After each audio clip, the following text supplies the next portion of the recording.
Parental discretion advised. This civilian talk. If you listen to that bullshit, that ain't even smart. Have you spewing out fake news? Get you ripped apart. But this Mr. P.I. and this civilian talk. Hey. What bus, big one? Q stands for question. Excuse me. God love you. Right. Questioning your mom. Look, hey. Come on. Take you out behind the schoolyard and get you pregnant. The Democrats have made mistakes, but aren't their intentions good? Well, if the driver of your school bus runs into a truck, hits a lamppost, drives into a ditch, you don't say his intentions are good. You get a new bus driver. The greatest trick the devil ever pulled was convincing the world he didn't exist. We're going to show up to a knife fight with a gun, not a knife, okay? See, Bob, I can't send $100. If you can just worship God through $5 or $10. Every Apostle Paul said the first of each week lay aside as God hath prospered you. That's why I believe God prospers people. Satan gave me this mess. I mean, it's a lie of the devil. I shouldn't have said that. God gave me this message. Yo, it's your boy, Mr. P.I. coming straight at you and bring you that civilian talk. Please wake up American news, because if we don't wake up today, we may not have an America to wake up to tomorrow. I mean, it's crazy, folks. I've been away for an entire week. So much stuff has happened, but we have so little time to talk about it all and shit. You already know. So we got the communist truth of the New World Order by my man Alex Jones and shit via Bandai Video and shit. The Democrats now admit they have a major problem on their hands, and Joe's been hiding. My man Mark Dice via YouTube and shit. You know what I'm saying? We got some NBC News admits Obama is secretly advising the Biden administration, like we didn't already know that. You know, we kind of pointed that out a while ago. You know, this shit is just crazy and shit. We got some politics with Watson coming up and shit. You already know I was right. I mean, how often are we right these days? I mean, bro. I mean, we've been talking about shit for eons, and it's like the shit is just coming to pass as we, you know, just move forward into the future. It's just crazy. FBI Director Wray grilled by Congress and reveals that Iranian sleeper cell assassins in the U.S. have tried to assassinate and kill U.S. citizens. Oh, my goodness, man. Yep, I got that and so much more coming straight at you and shit. You already know. Don't move your motherfucking switch. I'm gonna be back on the other side and shit. You already know. And yo, take your ass over to CMarieBodyProducts.com. She having a tremendous sale right now, 30 to 50% off everything. So sit tight, get right. You already know what time it is. And let's get ready for a fantastic show. Don't forget to get your weed ready, your lighter handy, or your drink in hand. It's about to go down. And you already know who it is. It's your boy.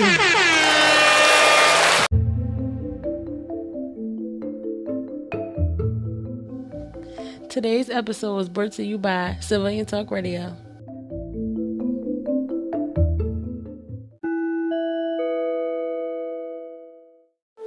Yo, it's your boy, Mr. P, coming at you, talking about CMarieBodyProducts.com. You know what I'm saying? If you haven't bought yourself something nice like a body butter, a lotion, a soap, any of her lavish, high-end, high-class products for you to bathe in, then you really need to get over there. Treat your skin right. You already know some of y'all running around here with reptile skin and all that and trying to figure out the solution. C. Marie Body Products is the solution. And guess what? We used to have the coupon code Civilian Talk 5, and it only give you $5 off an order of $25 or more.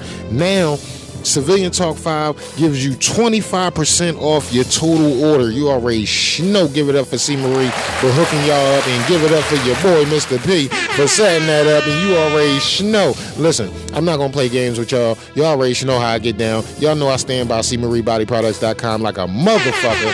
And I encourage you to go do something nice for your skin, do something nice for yourself, and make it happen. You already know. CMarieBodyProducts.com, CMarieBodyProducts.com. Take your ass over to CMarieBodyProducts.com. Listen, you ain't gotta fake it for me. I know if you're going over there by you using Civilian Talk 5, you already know. So you already know. Don't fake it, just make it. And get your ass over to SeaMarieBodyProducts.com. It's your boy.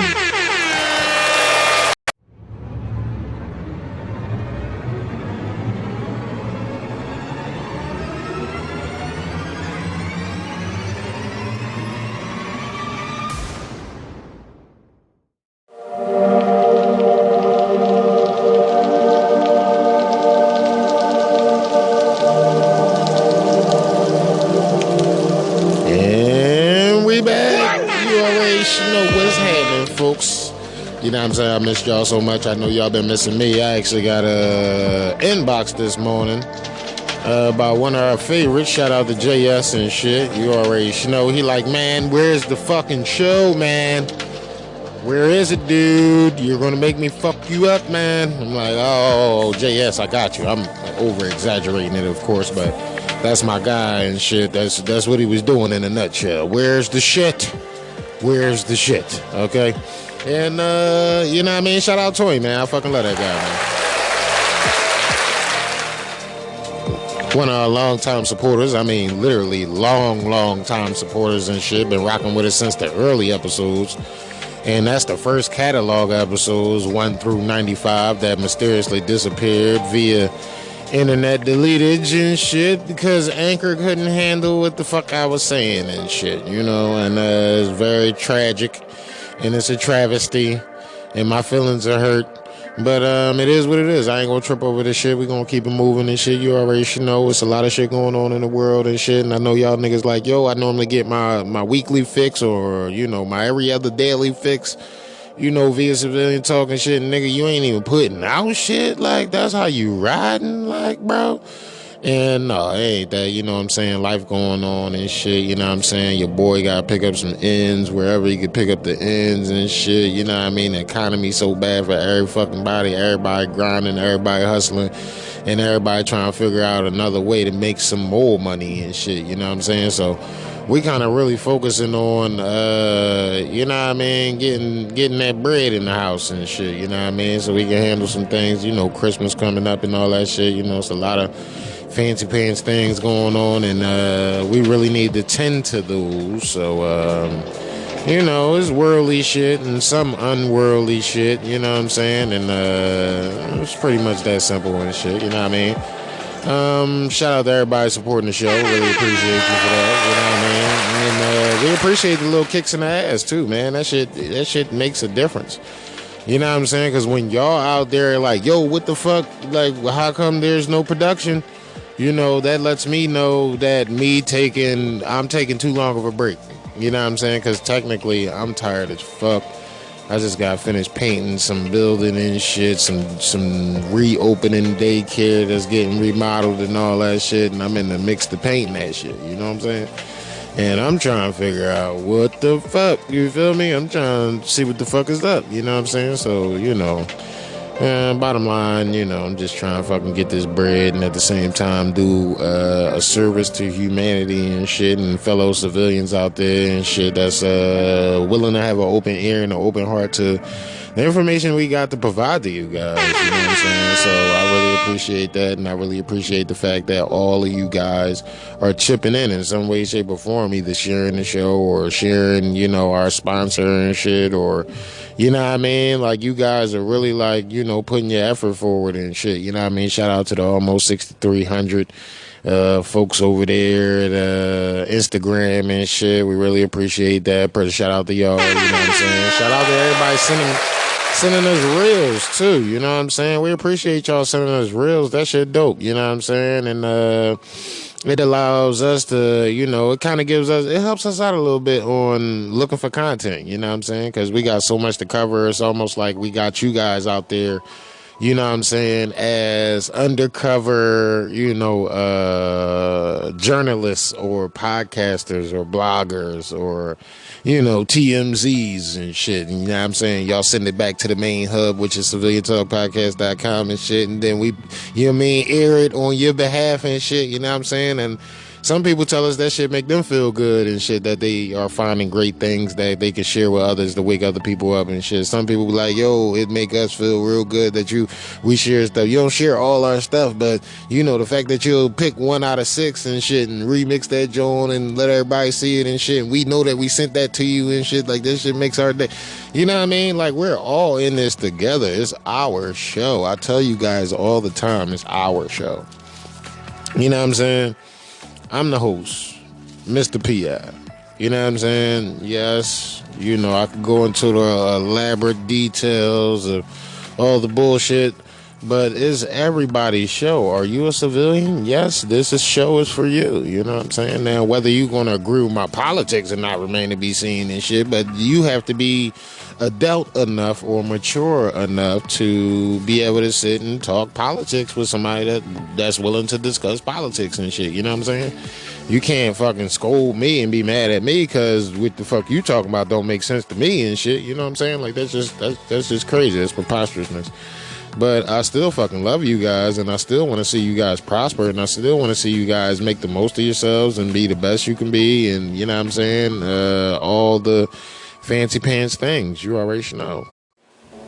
So the other day, we had somebody, you know, slide up on us like, hey, you know, can I talk to you for a minute? I'm like, yeah, what's going on? You know, hey, listen, man. I want to tell you something with all due respect, and I sincerely mean this and don't take it lightly. And normally when people start off like that, you know what I mean, it's about to be some disrespectful shit, so my eyebrows kind of did the, you know what I'm saying? But the person was like, oh, God. I was like, you know what I'm saying? So I'm like prepping myself for the punchline and shit, and you know, they was like, yo, man, you know, you don't take this lightly, but thank you. I'm like, for what? You're like, you saved our lives. You're like, saved your life? Like, what the fuck are you talking? The information you provide helped me save my life and my family's life. And I'm like, well, bro, it's public information. He's like, yeah, but everybody not sharing it. Everybody not putting it out there so everybody can live past what's going on. But you are. And you're doing it for free. He's like, that's very noble.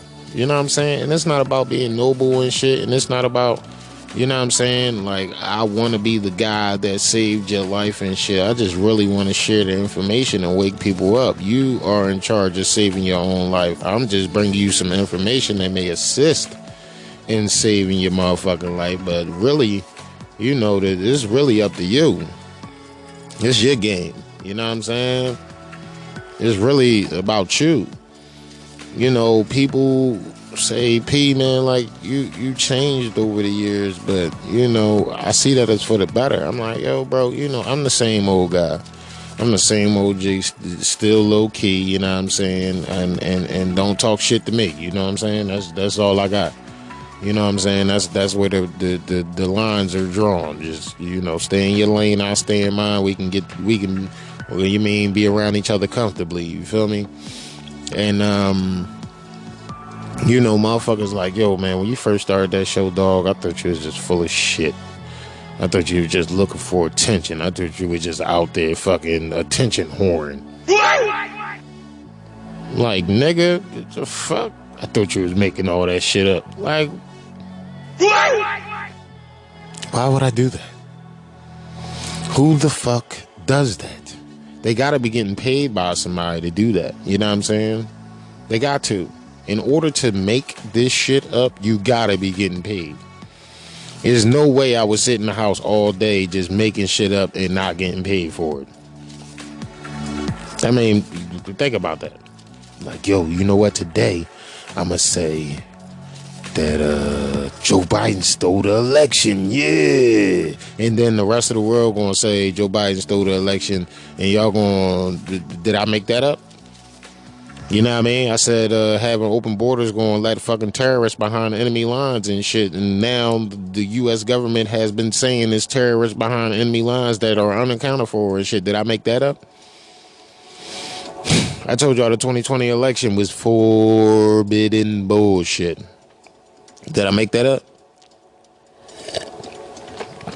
It's almost 2024. We still talking about it. So for some made up shit, it sure does have some tremendous longevity like a motherfucker. You know what I'm saying? And that's the thing, man. It's about waking up, people. Wake up. Open your fucking eyes. Realize that you're being duped. Realize that this is a problem. Realize that you are in a simulation, quote unquote. Nah, man. Not necessarily as in the Matrix. I wish I could just take a red pill and be in fucking Zion. But then again, do I want to be in Zion? That shit look like a hellhole. You feel me? The Matrix at least got couches and recliners and shit. These niggas was living in fucking underground on rocks and shit, nigga. That's some prehistoric shit. I mean, how y'all got all this technology and can't nobody make a fucking couch? That's some bullshit. You know what I'm saying? Like on some real shit. All this technology, all fucking the Matrix and shit. Nobody can make a fucking comfortable chair. Like, stop fucking playing, man. That's the shit.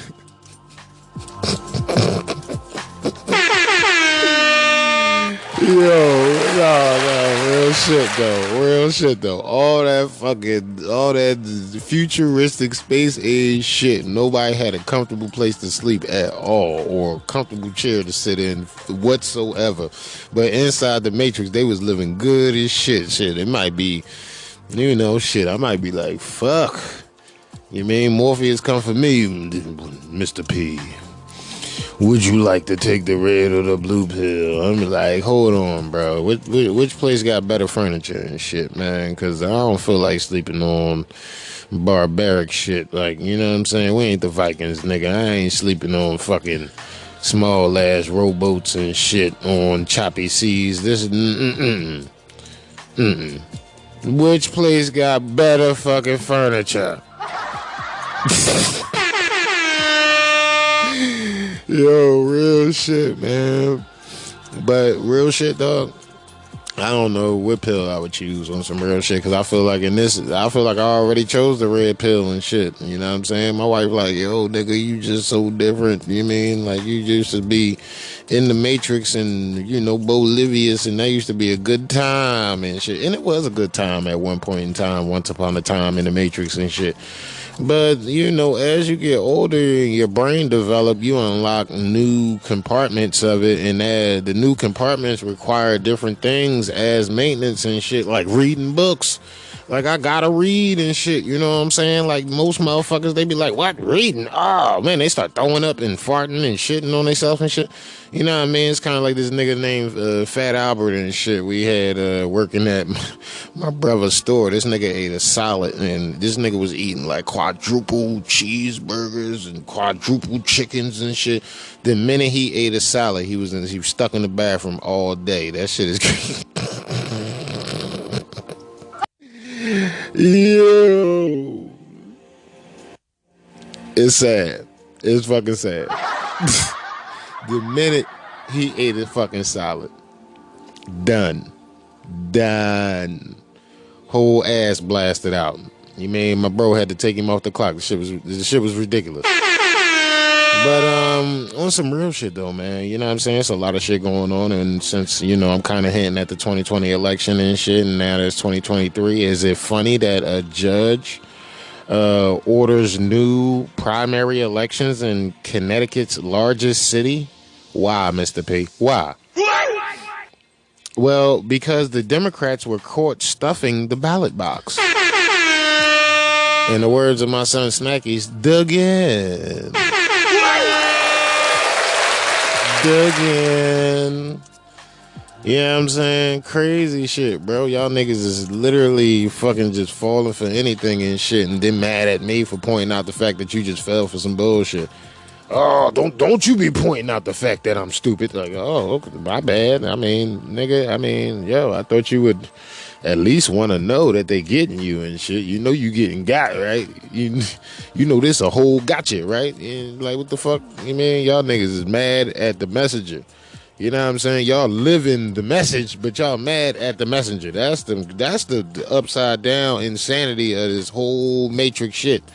It's like, yo, bro, I'm trying to tell you some shit and how you fucking up, and then you mad at me for pointing out the fact that you fucking up, and then, we making that make sense. I don't know how, but, there's things keep happening, just more things. You mean fucking Democrats is cheating Democrats in elections and shit? That's what we doing? You know what I mean? You got a Democrat that just fucking another fucking Democrat on Democrat crime and shit. Fucking Virginia gubernatorial race and shit. You know what I'm saying? This nigga, they had the fucking the black nigga versus the white nigga, and the fucking the white nigga supposedly cheated, and the black nigga, and it's all crazy. I don't know what's going on and shit. Like, but judges is ordering new primary elections. How come that didn't happen in 2020? Q stands for questioning. Excuse me. God love you. Questioning your mom. Look, hey. Come on. Take you out behind the schoolyard and get you pregnant. Or not get you pregnant. Just take you out behind the schoolyard and shit. You know what I'm saying? Yeah, but truly, I'm confused though, man. What's your name? My name? Oh, let me tell you my name. I'm confused because, we're supposed to believe in the ministry, right? So is the church and state supposed to be separate? I'm confused because I never went to school, right? Is a confused person get a resolution? I don't understand. You see, when you go like that, right, you have a cross, 2 sticks, right? 2 sticks. And that's how I felt when I was in Waterloo. Because when I walked in Waterloo and smiled at people, they treated me like a vampire. They used the cross, and they went like this by not smiling at me. Oh, man. In Toronto, hey, hi, guys. You know me, Steve Spiros, easygoing. Easygoing. Those who know me, I'm a nobody. Okay. You understand? And you can't kill a person with no body. Okay. So why am I afraid? Yeah. I'm not afraid. Oh. I'm afraid of the boogeyman. Oh. Who's the boogeyman? Oh. You figure it out. Oh. I'm getting out of here. I'm going back to Waterloo where the vampires hang out. And I'm going to wear my sunglasses at night. You know why? Why? Because women show their tits, have short skirts, and then they feel violated when I look at them. The no respect for themselves factor. You know what I'm saying? Women want to wear tight, small, skimpy shit. It's like Ice Spice just had a concert. The bitch just had this little ass red shirt on and her ass kept popping out. She ain't had no drawers on. But for some reason, she felt the need to keep pulling it back down. For what? What you pulling it back down for, sweetie?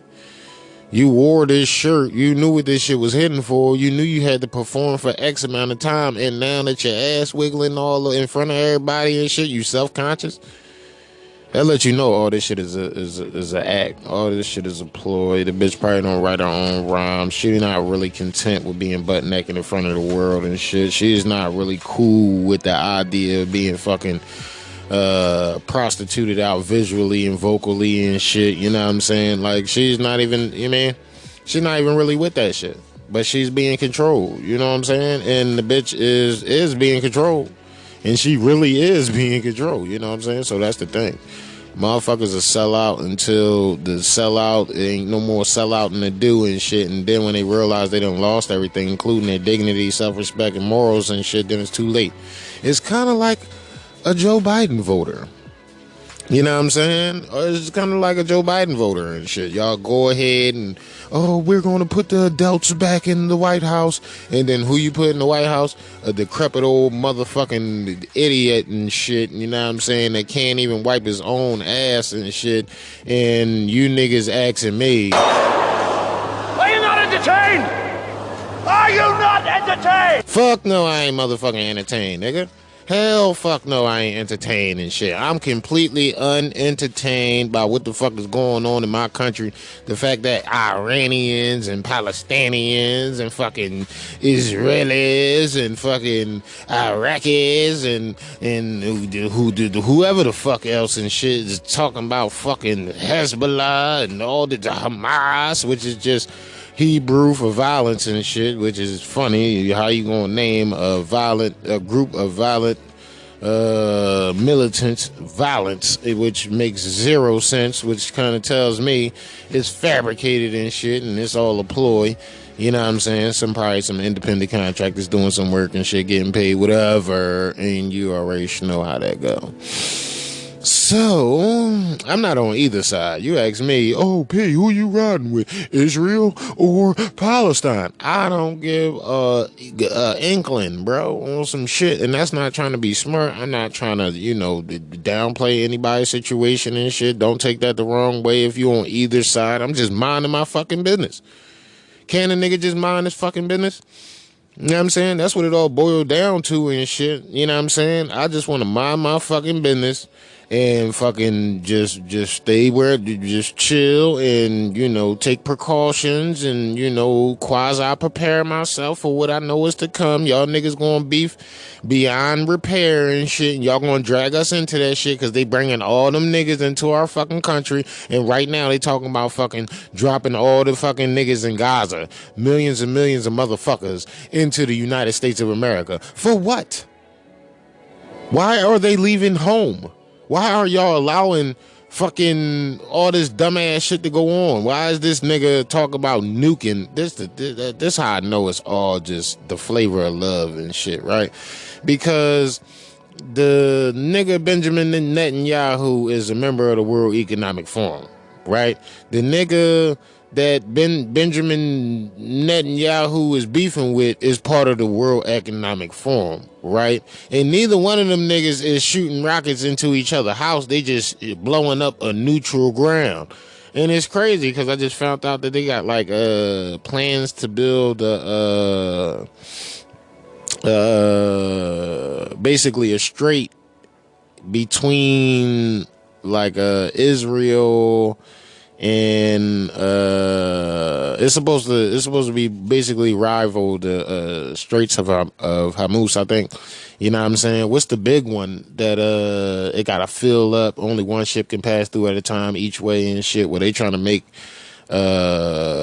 ship pass a shipway that will allow ships to pass in both directions and basically have unlimited fillage on the motherfucking the water side.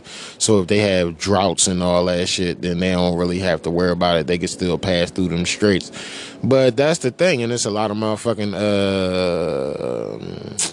production being done on the other between those straits. It's a lot of money that come through both of them Jones. Well, the single John, and I think it's another one wrapped around the other way, but they trying to build this John in Israel, which will give them the ability to cut off other countries from having commodities and shit at a certain price. Now, when your ship got sail farther, it's going to cost you more. You know what I'm saying? So when your ship sail, when the travel is less, it costs you less. When the travel is further, it costs you more. You know what I'm saying? And what they trying to do is they trying to create demand for a waterway so they can tax goods coming through the strait and shit. And it looked like, or at least it sounded like, they're going to use that little bit of space over there by Gaza, you know what I mean, through the Gaza strip and shit, to build this strait that they're going to use for commerce and shit. So people keep asking, why is Benjamin Netanyahu being allowed to just bombard this motherfucking place? Well, apparently they got plans behind the plan that you think is just a war. It's not just a war. This is a plan to create new industry, and the industry has to have people move out the way. So this is basically equivalent to the Pilgrims pushing the Indians out. You know what I mean? This time it's the motherfucking fake-ass Jews pushing the Palestinians out.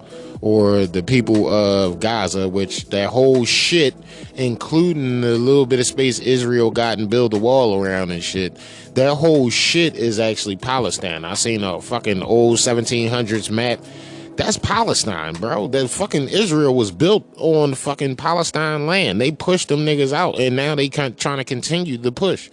So when we see all these Arab nations coming together talk about, hey, man, you know, this shit not right and shit, you know, we've been so weaponized against Arab nations and shit that we just sit back and be like, oh, they fucking jihadists and terrorists and I'm not with none of them niggas. You know, if any of them niggas listening to this show, I'm not with you. I'm not on your side. I'm on the side of America and shit. I don't want to fight with you. I don't have no beef with you. I just don't give a fuck what you got going on. Just like you don't give a fuck what I got going on in the hood. You know, motherfuckers die in the hood every day. Y'all don't give a fuck. That shit not on international TV. Y'all couldn't care less. You know what I'm saying? Just like I couldn't care less about y'all niggas bombing each other. Keep that shit over there. I'm minding my motherfucking business. Don't drag me into that shit. Let the best man fucking win. That's where I'm at with that shit. And that's where you should be at if you are fucking clear thinking, red-blooded American and shit. Or just a fucking person of the world and shit. You looking at this like, man, I'm minding my fucking business unless you from there. And if you from there, you either gonna run like a little bitch. That's outside of women and children. I'm talking about military-aged men because they all showing up on my fucking border. Y'all either gonna run like little bitches or the alternative. Y'all gonna stay and fight for what's yours and shit. But y'all niggas wanna come over here to my spot in my hood and shit, come fuck my shit up, make my shit look like y'all shit. We got running water, working toilets and shit. Y'all niggas is over there in sandals all the time. I'm not disrespecting y'all. I'm just pointing out the living differences and shit. If you want to come here and live peacefully, that's cool. If you come in here as a sleeper cell and you on some drawing shit, don't draw on the people that don't got a fucking problem with you, bro. On some real shit. Like, that's the nut shit. You know what I'm saying? That ain't no motherfucking, that ain't no good looking out, bro. That ain't no fucking, you mean? Like, you not coming up on that, bro. Like, nothing, bro. You mean? Like, for real, though. You mean?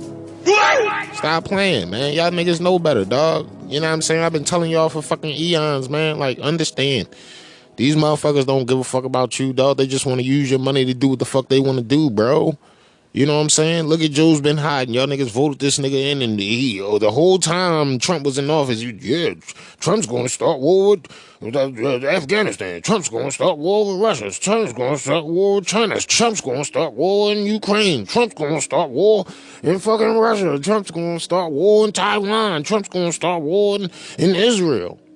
Trump's going to start war with Iran. What is this nigga doing? War with Russia. War in Ukraine, about to be war with China over Taiwan, in the fucking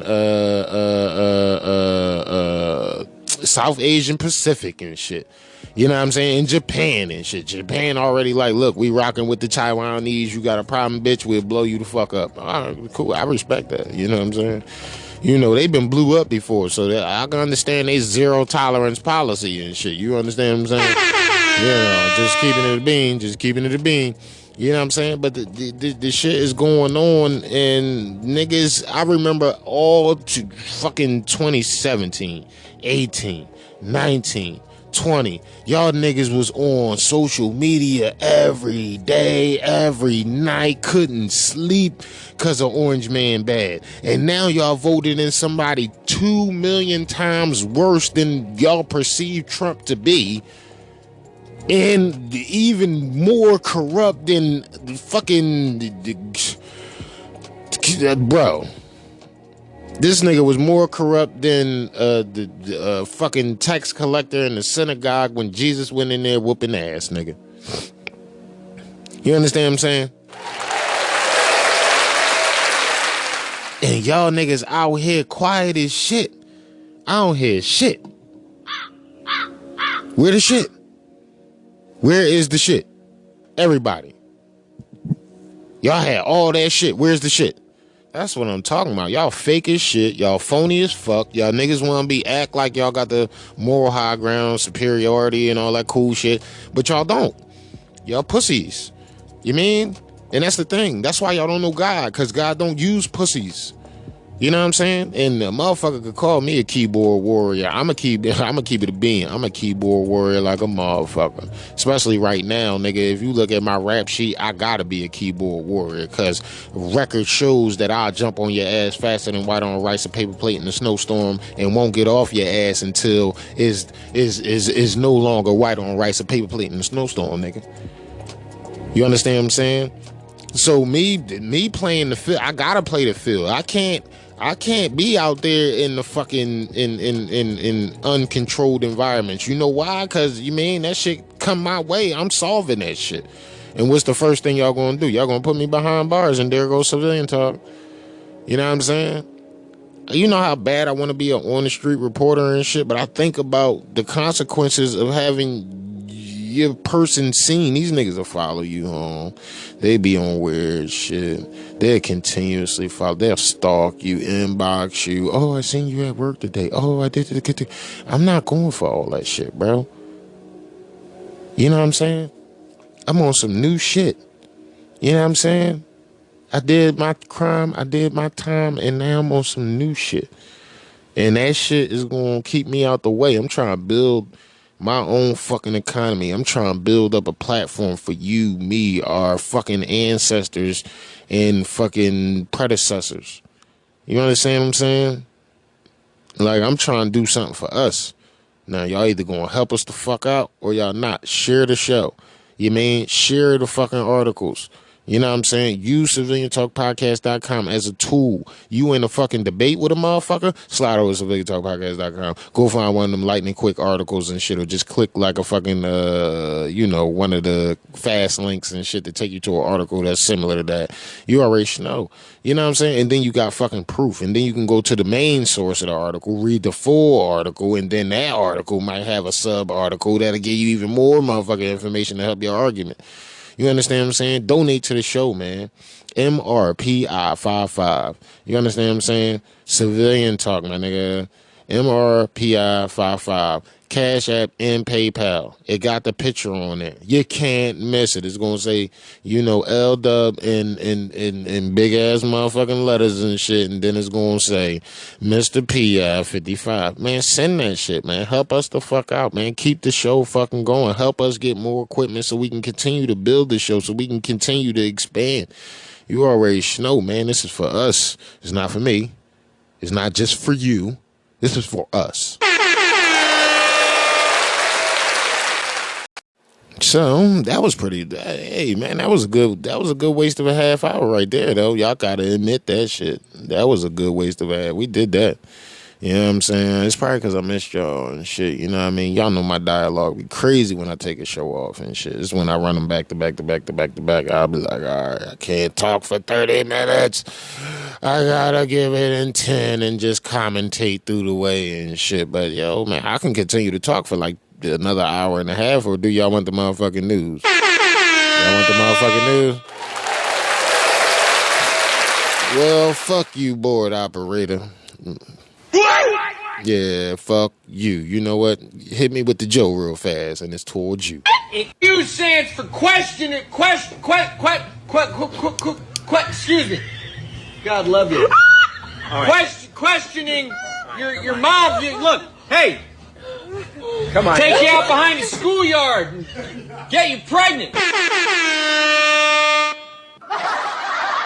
Yeah, that's that's what I was looking for right there, board operator. Thank y'all. The communist truth of the New World Order.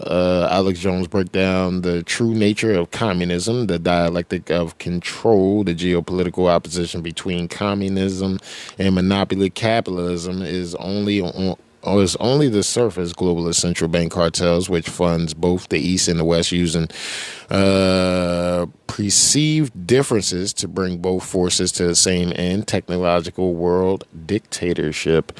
My man Alex Jones, May 24th, 2010. It's funny because May 24th is my wedding day and May 23rd is... It said there were communists everywhere taking over America. Look at us 50 years later. Big government runs everything. They tell you what size your light bulb can be, what type of toilet you can have, where your kids can, just everything's controlled now. But it's communism by the banks. They take your money and then give it to themselves through the government. But as soon as Joseph McCarthy, and if you understand this, you understand everything. As soon as Joseph McCarthy realized and went public and said, I've discovered the communist conspiracy is run by the Pentagon. And they said, excuse me, you're saying that the commies in Russia have infiltrated the Pentagon. And he said, no. I mean, go read his speeches. He said, no, the Pentagon is the communist. There were several meetings with Roosevelt and Churchill that they had at the end of World War II, after Roosevelt died, meetings with Stalin and, of course, Harry Truman. And those were public meetings that they announced each time months after it had happened. And he talks about in there how the Soviets, who'd been our ally during World War II, the West said, how do we set up a police state domestically? How do you set up a police state? You need an enemy. And they said, well, we'll demonize you, you demonize us. We'll cover your atrocities, you'll cover ours. And then we'll have proxy wars with each other so we don't ever have to nuke each other. And we'll take half of a country and you take the other half. You take half of Korea, we take the other half of Vietnam, the other half. We take half of Europe, which they divided Germany in half, of course, and took over half of Eastern Europe. We'll divide it all in half with you. And that would, at first, was even public. And it was all staged, every stinking bit of it. Oh, it's not staged when you're in a foxhole, you know, fighting communist. But it's staged when you're in the upper command and you're not allowed to bomb actual factories in the north. I mean, if you want to defeat the New World Order, folks, you've got to understand their master strategic planning and why they're so hard to beat. And stop thinking black versus white, Christian versus Muslim, you know, two-dimensional game of checkers. This is chess, but at multi-level. Mm-hmm. It's like playing 10 chess games at once, folks, with millions of different factors coming in. I mean, folks, you already know when COVID rolled out, they rolled out the digital passport. You know what I mean? A lot of y'all niggas put y'all fucking wrists out and slap one on. You know what I mean? Lennon, who said that there are times in history when more happens in a week than happen in a year. And when more happens in a year than happened in the previous 100 years. And we are definitely in that time frame right now. But because of the convergence of technological developments, population, communication, and high-powered military hardware, and other factors all combining together now, you're not going to see a decade of rapid change and accelerated change by orders of magnitude. You're going to see, from here on out, a quickening with all of the benefits and dangers of high technology, life extension. The issue is, though, the ruling global elite, from their own statements and white papers, the ruling global elite that are in control of society right now have disdain for the general public. They think of you as scum and trash. They don't even want to dumb you down or enslave you further. They want to set up a global police state so they can then exterminate you. And this is their stated goal. We've covered it ad nauseum with my film, Endgame, Blueprint for Global Enslavement, and other documentaries. And we've read their publications and quotes here on air over and over and over again. And so if you're a new viewer or listener and you're laughing about this, you'd better do a little research, say at whatistheendgame.com or endgamethemovie.com, and read the full bibliography for the 2.5-hour film, and check all the facts and claims for yourself. You might want to read Eco-Science, written by the White House Science Czar, 1,100 pages. You might want to read the 900 pages of Tragedy and Hope. You might want to read The Secret Team by Colonel L. Fletcher Prouty, now back in print, by the way, available at Infowars.com. Of course, Eco-Science and Tragedy and Hope are written by top globalists from their perspective of how they got to have a planetary dictatorship to then kill you, to do it as humanely as possible, sterilize you with the fluoride, but that's not enough. You can read the head Pentagon liaison, and they don't deny this, it's on record, between the Pentagon and Black Ops, Bay of Pigs, you name it, where he details everything that Joseph McCarthy said was true. Everything and more. And of course, the Russians in the last decade have declassified their McCarthy files, and you've seen the headline in the New York Times, McCarthy was right. But now it's quaint and funny. Kind of like a decade ago, time sure flies, I was watching History Channel, and they had the 90-plus-year-old former CIA section chief on from 1949 who was over China and also Indochina, not just China proper, but also over Vietnam. And he bragged and said, yes, we put Mao Zedong in power. We didn't like Chiang Kai-shek, but we couldn't tell the public that at the time because communism was unpopular. Now, I literally almost fell out of my chair. Just like when I heard BBC admit our government grows and ships out the opium out of Afghanistan last year. I almost ran off the road listening to XM. That's what that shit about. Because I already knew this, but to hear Kermit Roosevelt 6-7 years ago on NPR, it was a tape after he died.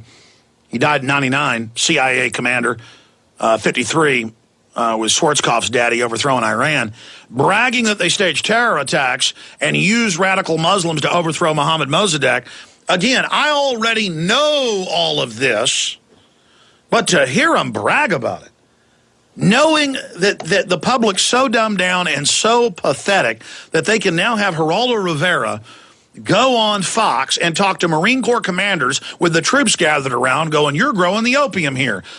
Tell us why. Well, we have to grow it or Al-Qaeda will get it. So we got to help the farmers grow it and ship it out. Well, we don't cover conspiracy theories here on this show, ladies and gentlemen. 99% of the time. We get into numerology and the occult and how the elite are obsessed with it, yes. But only because that's what they're into. It's all conspiracy, no theory. But rereading The Secret Team, because Jesse Ventura recommended I reread it. He had just read it and was blown away by it. Paradigm shifting for him. Then I told Ventura off air, I said, now you got to read Tragedy and Hope. You know, don't just read somebody on the inside who was against it.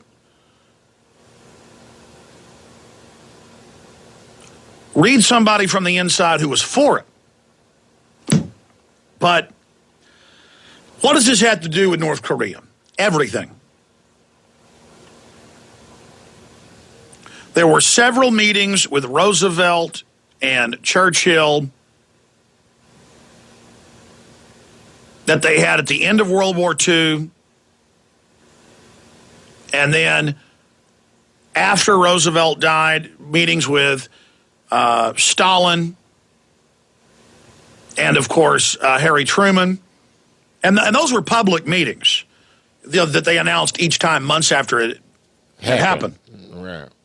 And he talks about in there how the Soviets, who'd been our ally during World War II, the West said, how do we set up a police state domestically? How do you set up a police state? You need an enemy. And they said, well, we'll demonize you, you demonize us. We'll cover your atrocities, you'll cover ours. And then we'll have proxy wars with each other so we don't ever have to nuke each other. And we'll take half of a country and you take the other half. You take half of Korea, we take the other half of Vietnam, the other half. We take half of Europe, which they divided Germany in half, of course, and took over half of Eastern Europe. We'll divide it all in half with you. And that at first was even public. And it was all staged, every stinking bit of it. Oh, it's not staged when you're in a foxhole, fighting communists. But it's staged when you're in the upper command and you're not allowed to bomb actual factories in the north. And, of course, it got declassified 2 weeks ago that the U.S. wanted to nuke China with Russia. In fact, reprint me that London Guardian article. The headline was, Russia wanted to nuke China. And then you read that, well, the U.S. 2 years before had wanted to nuke them as part of their deal with the communist because China wasn't following their agreements that had been made when the U.S. put Mao into power. So there is some infighting going on from time to time. There's no honor among thieves with these people. At all. So they're always double-checking each other. It's like the final round of Risk or multi-dimensional, multi-level chess. They're not just playing with two colors. Okay, it's more like 5 or 6 big factions with sub-factions all in there cheating each other.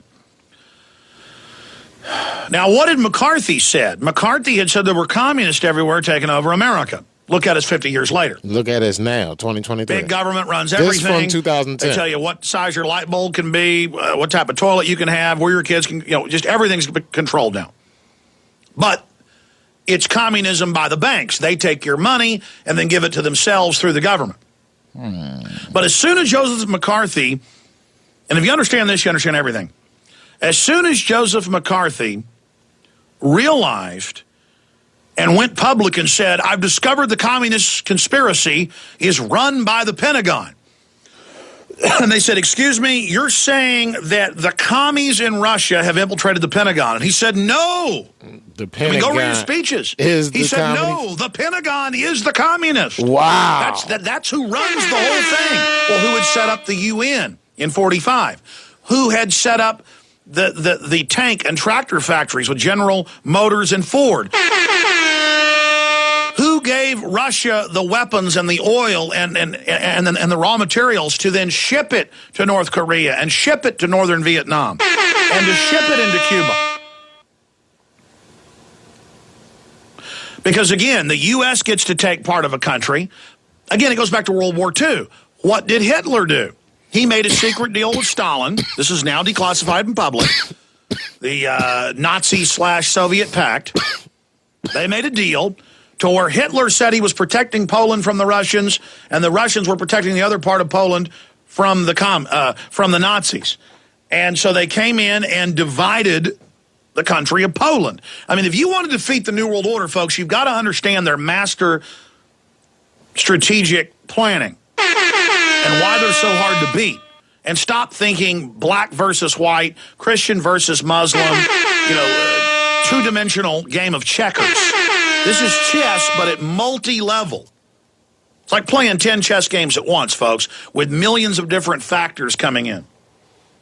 Man, this boy is the man.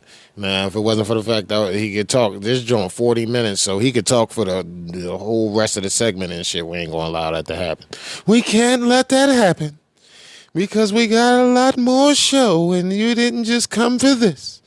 But on some real shit, if you want a crash course in communism, just go buy the Communist Manifesto. I just bought it recently. It was under $10 and shit. The price might be rising due to the fact that people are starting to purchase it and shit. So it might be like $10, $13 right now, $15 maybe and shit, you know what I mean? But grab it.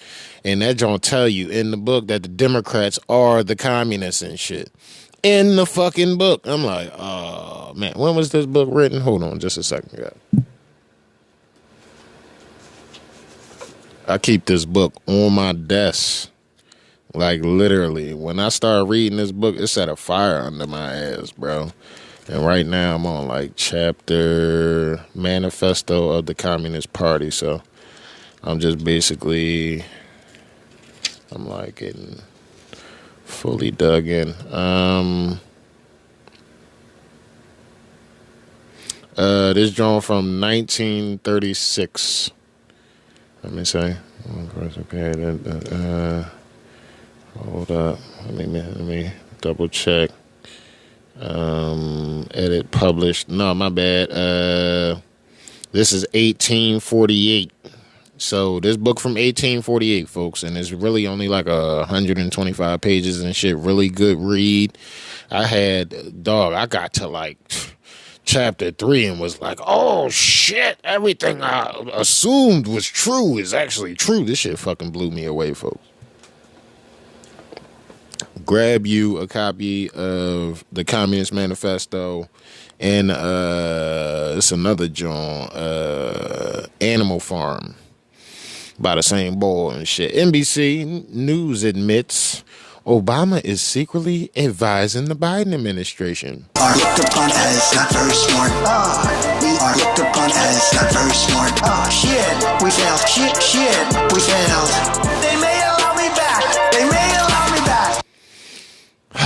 Former President Barack Obama has been secretly advising the Biden administration for several months. Heightening concerns of ex-commander-in-chief is actually running a third-term shadow government with the VP at the helm. News of Obama's work with the Biden White House was revealed Friday by NBC News. Washington, former Barack Obama President Barack Hussein Osama bin Laden quietly advising the White House over the past 5 months. No, it's been since the shit started. On the strategy to address artificial intelligence, engaging behind the scenes with technology companies, holding Zoom meetings with the top West Wing aides at the President Biden request, according to aides to both men. Yeah, okay. The joint effort culminated Monday when Biden signed an executive order establishing some government oversight of AI development. It's the first time Biden has tapped former boss to help shape a key policy initiative, aides said. And he did it because Obama shares his views on the issues and brings a certain insight that could help move the process along quickly. And shit, social media swiftly criticized the news, with many it certainly proves what has been long claimed about the Biden presidency and shit. Are looked upon as not very smart. We are looked upon as not very smart. Shit, we failed. Shit, we failed. They may allow me back. They may allow me back. Yeah. As I mentioned, we are not prepared to give Turn your speakers up.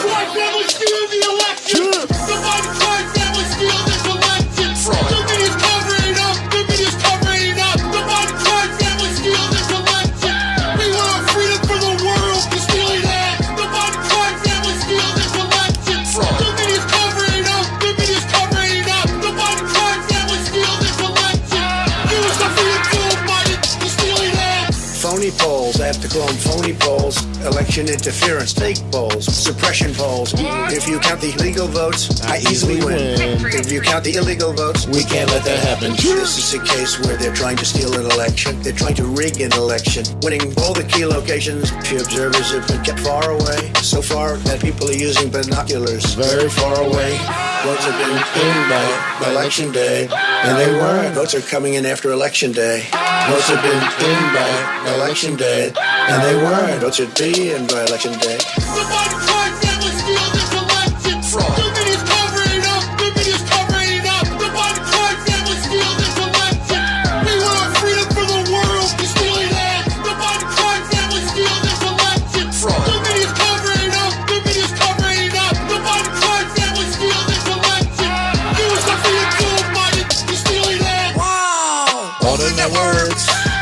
Those mail-in ballots could have been for anybody.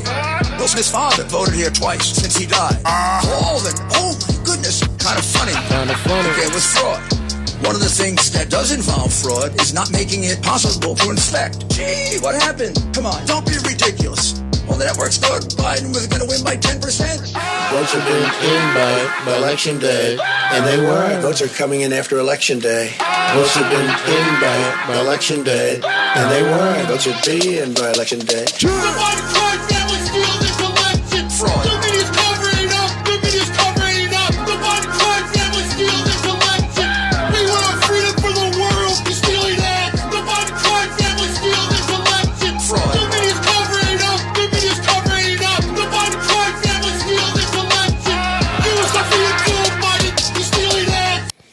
Over to Obama. I've said this before. People would ask me, knowing what you know now, do you wish like you had a third term? And I used to say, you know what? If I could make an arrangement where I had a stand-in, a front man or front woman, and they had an earpiece in, and I was just in my basement in my sweats, looking through the stuff, and then I could sort of deliver the lines, but somebody else was doing all the talking and ceremony, I'd be fine with that because I found the work fascinating. I mean, I write about the even on my worst days, I found puzzling out, these big, complicated, difficult issues, especially if you were working with some great people, to be professionally really satisfying. Well, there you have it. You mean Barry telling y'all straight to your fucking face and shit that he's the shadow president and shit, aren't you? Just proud of yourself and shit. Alex Jones revealed third term of Obama in 2018. That's when we revealed it. The rogue state already has it and says they're operating under a civil emergency in the executive orders of Obama. Do you understand? Obama is in the middle of his third term. Yes. Well, we're to believe we got to go back on lockdown and all wear masks, and we got to have vaccine passports and take shots, be able to go anywhere.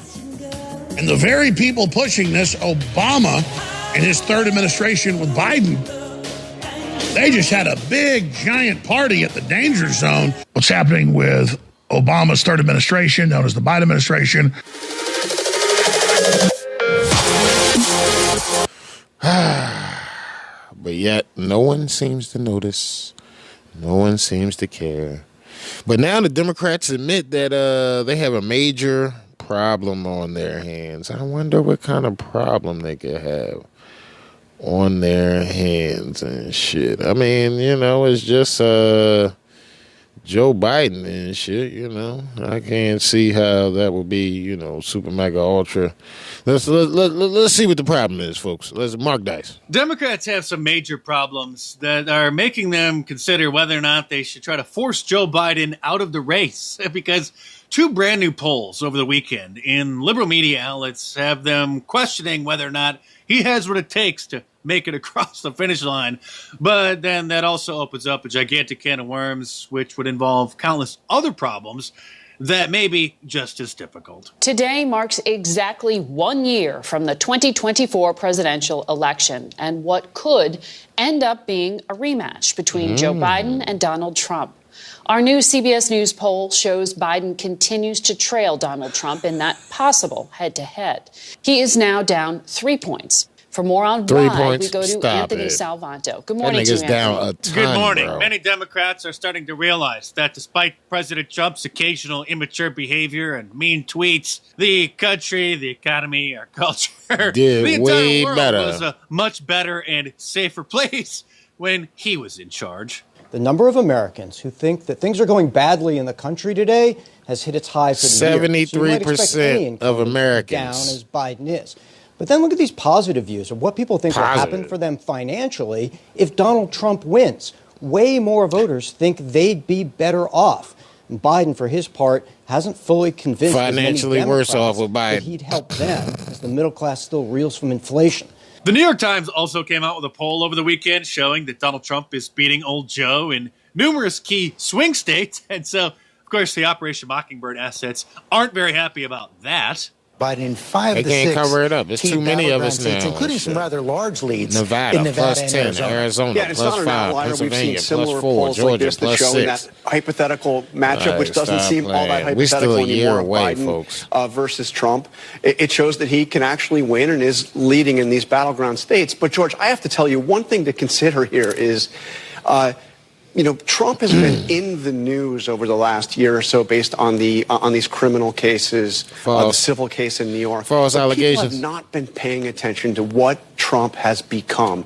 Trump, since he left the White House, and this is really the theme of my book, has become... You hear that, guys? We got to buy his book in order to learn his expert analysis of why, despite Donald Trump being smeared in the media 24/7 for years now, he still is beating old Joe. And speaking of books, mine comes out tomorrow. Will be the big reveal, so be sure to check back here for that, and then order it on Amazon immediately first thing in the morning, so that we can boost it, hopefully, to number 1. But please tell us more of your expert analysis, you got it from Mark. sir. Send your boy 99 Trump, cents. since he left the White House, and this is really the theme of my book, has become more detached from reality than he ever was even in the White House. If you think of where we were in January of 2021, That's the starting point for where a Trump presidency would be next time around. So I think he's had largely, believe it or not, a free ride. Again, the criminal cases we know about, but what he's thinking, what he's doing, he's had a free ride, meaning that the media isn't attacking him enough, and the American people just aren't paying enough attention to their important reporting. But Joe Biden's terrible poll numbers are leading Democrats to have some very uncomfortable conversations. This is probably going to lead to a lot of Democrats increasing the chatter that Joe Biden should step aside and make room for another Democrat. And I think the problem that Democrats have is they don't know who that Democrat would be right now. I don't think that people look at Kamala Harris and feel like she is ready to take that step forward. They look across the rest of the party, governors, senators, mayors, House members, and they're struggling to figure out who they could put up if it's not Joe Biden. How is it that these people get paid to give their political analysis?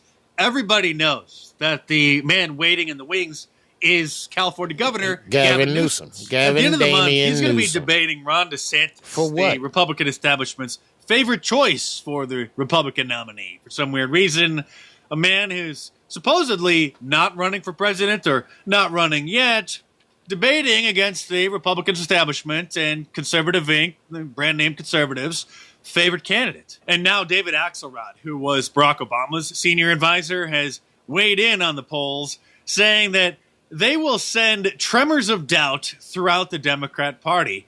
And then while Joe, should be proud of his accomplishments, blah, blah, blah, only Joe can make the decision if he continues to run. He says he will be the nominee of the Democrat Party, which I don't doubt, because let's not forget that the Democrats voted into Senate John Fetterman, a man who couldn't even finish a sentence, literally. What he needs to decide, he says, is whether that is wise, whether it's in his best interest or the country's. Joe Biden would not have run for re-election if Donald Trump didn't first announce that he was running for re-election, because they expected him to just bow his head in shame and then scurry away off into the sunset after the mostly peaceful protests at the Capitol on January 6th. But once Donald Trump announced that he was running again, wrong answer. If Joe Biden didn't continue to run for re-election, he would have looked weak. The entire Democrat Party would have looked weak. He would have looked like he was afraid of Donald Trump and afraid that he was going to lose if they had a rematch. So he had to announce that he was running again. Mm-hmm. But Joe Biden is aging like milk. And so even Bill Kristol, who's a neocon who call neocons, wants the Democrats to stay in power, is calling for old Joe to step down, saying, "It's time. President Biden has served our country well. I'm confident he'll do so for the next year. But it's time for an act of personal sacrifice and public spirit. It's time to pass the torch to the next generation. It's time for Biden to announce he won't run in 2024. That tweet is from yesterday. But this would lead to another massive problem, because if he were to drop out, then by tradition, the vice president would pick up the baton and then continue the race. But his VP is the diversity hire, Kamala Harris, who not only is completely incompetent, but also completely disliked by the majority of Democrats. Nobody likes this bitch. She was polling so low during the run for presidency. Remember, she ran for president in 2020, that she was one of the first to drop out. And as the world continues to spiral into chaos, clips from the 2020 election like this are going to resurface and go viral and remind the American people just what a terrible decision they made by, well, supposedly, voting for this man and putting him into the White House. Stop. The world has changed because what Trump has done. And the American people, including independents and some Republicans, know how bad he is, know how much he's misrepresented, know how he's getting close to getting us in a war. I said, as the wall's closing in this man, I'm worried he's going to get us to war in Iran. Unfortunately, I may have been right. Actually, if anything gets us into war with Iran, it's going to be our government continuing to give billions of dollars a year to a certain little country in the Middle East in order to help defend their borders during their ongoing land dispute between two different ethnic groups that's been going on in its current iteration for 75 years. The more I look at him, by the way, like, I'm having a free Black Friday sale starting today at markdice.com, where you can save 25% off of any of my shirts by using the promo code HOLIDAYS25, holidays with a Z. It's not my promo code. Well, you already know. If you got it from Mark, man, send your boy 99 cents. I'm be back on the other motherfucking side with even more of this shit, so don't move your motherfucking switch. You already know what time it is. It's your boy.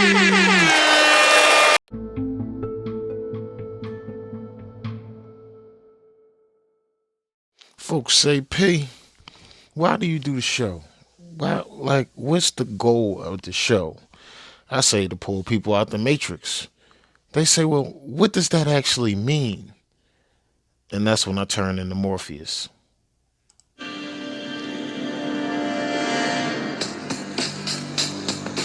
Matrix is a system, Neo. That system is our enemy. But when you're inside, you look around, what do you see? Businessmen, teachers, lawyers, carpenters. The very minds of the people we are trying to save. But until we do, these people are still a part of that system, and that makes them our enemy. You have to understand, most of these people are not ready to be unplugged. And many of them are so inert, so hopelessly dependent on the system, that they will fight to protect it.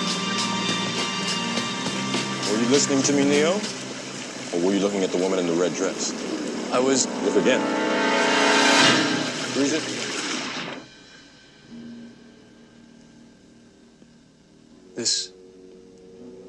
This isn't the Matrix. No. It's another training program designed to teach you one thing. If you are not one of us, you are one of them. What are they? Sentient programs. They can move in and out of any software still hardwired to their system. That means that anyone we haven't unplugged is potentially an agent. Inside the Matrix, they are everyone, and they are no one. We have survived by hiding from them, by running from them. But they are the gatekeepers. They are guarding all the doors, they are holding all the keys, which means that sooner or later, someone is going to have to fight them. Someone. I won't lie to you, Neo. Every single man or woman who has stood their ground, everyone who has fought an agent has died. But where they have failed, you will succeed. Why? I've seen an agent punch through a concrete wall. Men have emptied entire clips at them and hit nothing but air. Yet their strength and their speed are still based in a world that is built on rules. Because of that, they will never be as strong or as fast as you can be. What are you trying to tell me? That I can dodge bullets? No, Neo. I'm trying to tell you that when you're ready, you won't have to.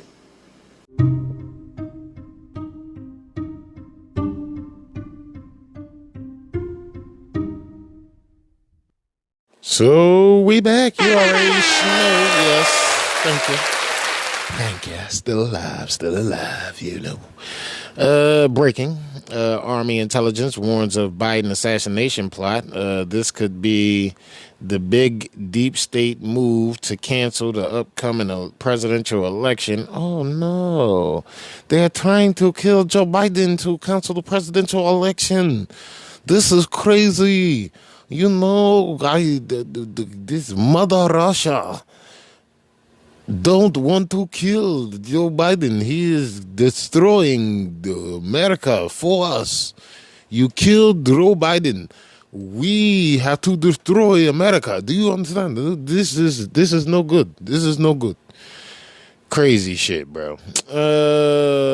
Join Alex Jones show to warn of the Scott Bennett joins the Alex Jones show to warn of the plot assassination President Joe Biden, so the deep state can blame Trump supporters or an Iranian group create more division and chaos.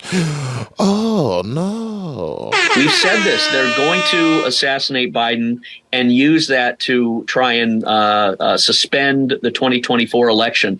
And anyone that is of the opinion that the Constitution and the Republic and the rules and the laws forbid it needs to recognize that the Constitution and our Republic and our notions of what the United States is and should always be has been shattered by these violent, lunatic, neocon, Zionist, Democrat, whatever you want to call them, who have usurped power, and rhinos included, and are part of this establishment. So they are pre-positioning with PSYOPs both the demonization of the white Anglo-Saxon Trump-supporting MAGA Republican individuals. They are pre-positioning Iran as the assassin of Joe Biden. I would suspect they even assassinate Zelensky. They may be doing it together.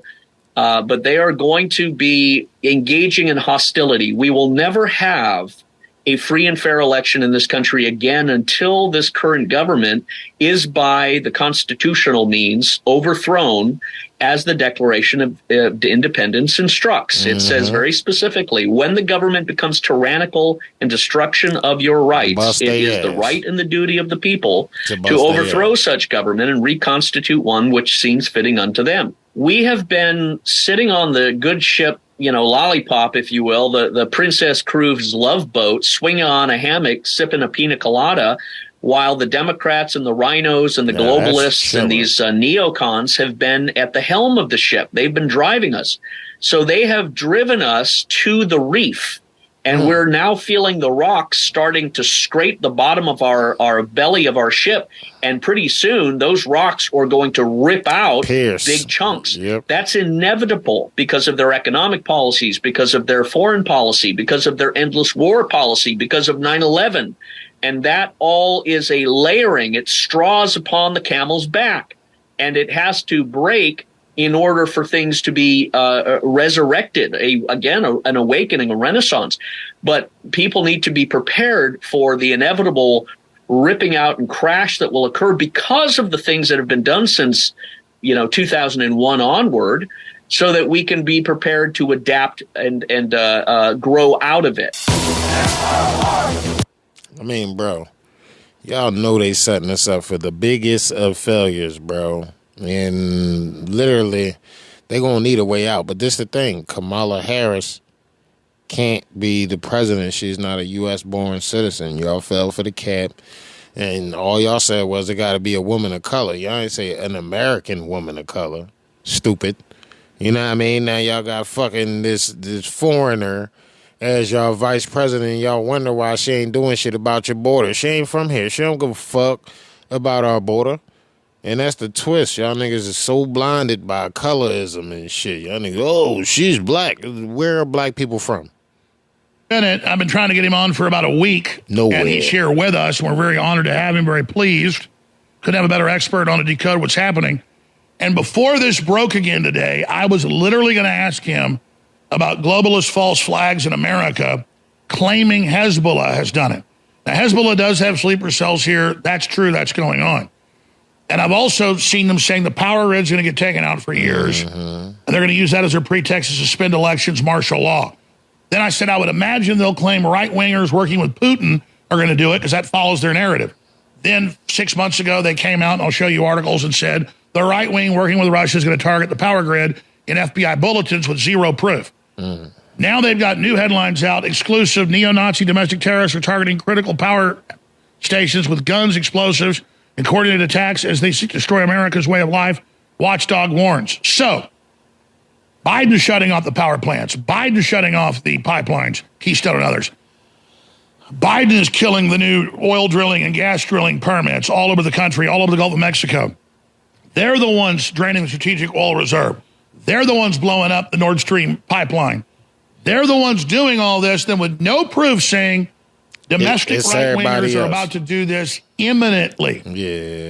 Imminently. Wow. That means, to me, they're getting ready to do it. But they was talking about that back in 21. They've already pre-programmed it. It's not like I just said that once they said this. I said it before they did it. Now Chris Wray, the head of the FBI, gets up today and says Iranians have killed Americans and are trying to kill government leaders right now in America. But they're the ones with bulldozers ramming down the barbed wire. Caught on tape now in Texas. We'll roll some B-roll of that. So this is a big deal. They're getting ready for something big. Will they assassinate Biden, blame it on right wing, or say Hezbollah did it, or will Hezbollah get more money through Iran from Biden as part of some deal? We know the Iranians worked with the Reagan administration before he got in power to set up Jimmy Carter with the whole hostage thing. And that's all been declassified, and Iran-Contra and all the rest of it. So here's Director Wray with this incredible statement. Remember, they're the ones that have opened the borders up. They're the ones saying we're going to bring in Hamas refugees, and then they think we're so stupid we don't know they're the ones that brought them here. But are they really setting it up where they're going to do it and either blame the American people or Hezbollah and use that as an excuse to strike Iran? Here's a clip. As the world's largest state sponsor of terrorism, the Iranians, for instance, have directly or by hiring criminals mounted assassination attempts against dissidents and high-ranking current and former U.S. government officials, including right here on American soil. And along those lines, Hezbollah, Iran's primary strategic partner, has a history of seeding operatives and infrastructure, obtaining money and weapons, and spying in this country going back years. Chilling. Absolutely chilling. Scott Bennett is a second lieutenant, PhD, U.S. Army Specialist Operations Officer, Psychological Warfare Analyst, and he began to expose the criminal activities of Obama, working with the different terrorist groups and more. He's also a best-selling author. You can find his different websites by going to globalfreedomtv.com, globalfreedomtv.com. You can read his whole outstanding bio right there on the site as well, and he's been persecuted for being a whistleblower and exposing everything that we're now witnessing from the George W. Bush administration on through Obama and more, since he started exposing him in 2010, 13 years ago. So you're an expert in foreign affairs, you're an expert in banking, terrorism, false flags, all of it. How would you describe the climate we're in right now, what's happening around the world, this new chilling information, the Israeli Gaza war, Putin starting to come out against Israel, Erdogan coming out against Israel, the domino effect that we saw in World War I. Where do you want to start here? I'm going to skip this break and try to give you the floor at least for about 15 minutes. Well, Alex, first of all, God bless you and your staff, and may the Lord protect you and continue. He says, seek ye first the kingdom of God, and all things shall be added unto you. So we expect God to provide all of the needs that you have to continue running your studios and broadcasting the truth. And when you were advertising before, now on the macro level, the most important thing I think to remember is this. The reason that Christopher Wray and the Democrats and the neocons and all of these false government officials that have usurped the American government by a fake election and overthrowing Donald Trump in a coup d'etat, which we know is directly tied back to the Chinese Communist Party and their interference in the election machines, which I provided when I was back in Washington, D.C. as part of Trump's analytical team. The reason that they fear the white Anglo-Saxon, Celtic, Germanic, Scandinavian, Protestant, Presbyterian, Catholic, Christian, whatever you want to call them, is because of one simple reason. We are influencers. We can influence and persuade and communicate rationally, multidimensionally to all of the other races, tribes, ethnicities in the United States, and can convince the vast majority of them who are traditional people, traditional values, love family, love God, love traditional marriage. We can influence them unlike anyone else. And in influencing them, we automatically gain control of 65, 70% of the electoral voting bloc that would then push this tiny fraction of psychopaths out of political power. So that is why Christopher Wray and Biden and all of these lunatics are obsessively, pathologically determined to blame white Anglo-Saxon people for being right-wing extremists, whatever the term is. They have to try and demonize the Trump-supporting, MAGA-supporting, Republican conservative types because we are the key to changing this country. And I think your program is the tip of the spear of that, because you're anointing people, you're broadcasting and speaking to people in a way that moves their hearts, that consolidates and aligns and harmonizes their deep unspoken instincts and intuition into what is right, what is good, what is true, what is beautiful, what is healthy, what is natural. That is the key. Remember this too. Spiritual winds move political sails. And the spiritual wind is what's coming out of your voice, your mouth, and others. We're speaking spiritually, and also that manifests into physical reality. But that spiritual wind is going to move the political sails to the Great Awakening, to the Great Renaissance, to what we've been saying for the past couple of years now. So you're seeing a great separation in the United States and beyond between the sheep and the goats. Those who believe in the traditional family values and the Constitution and all of the great things of America, and those who are the neocon, lobotomized, hyper-vaccinated control maniacs that are again pursuing this endless 9/11 agenda.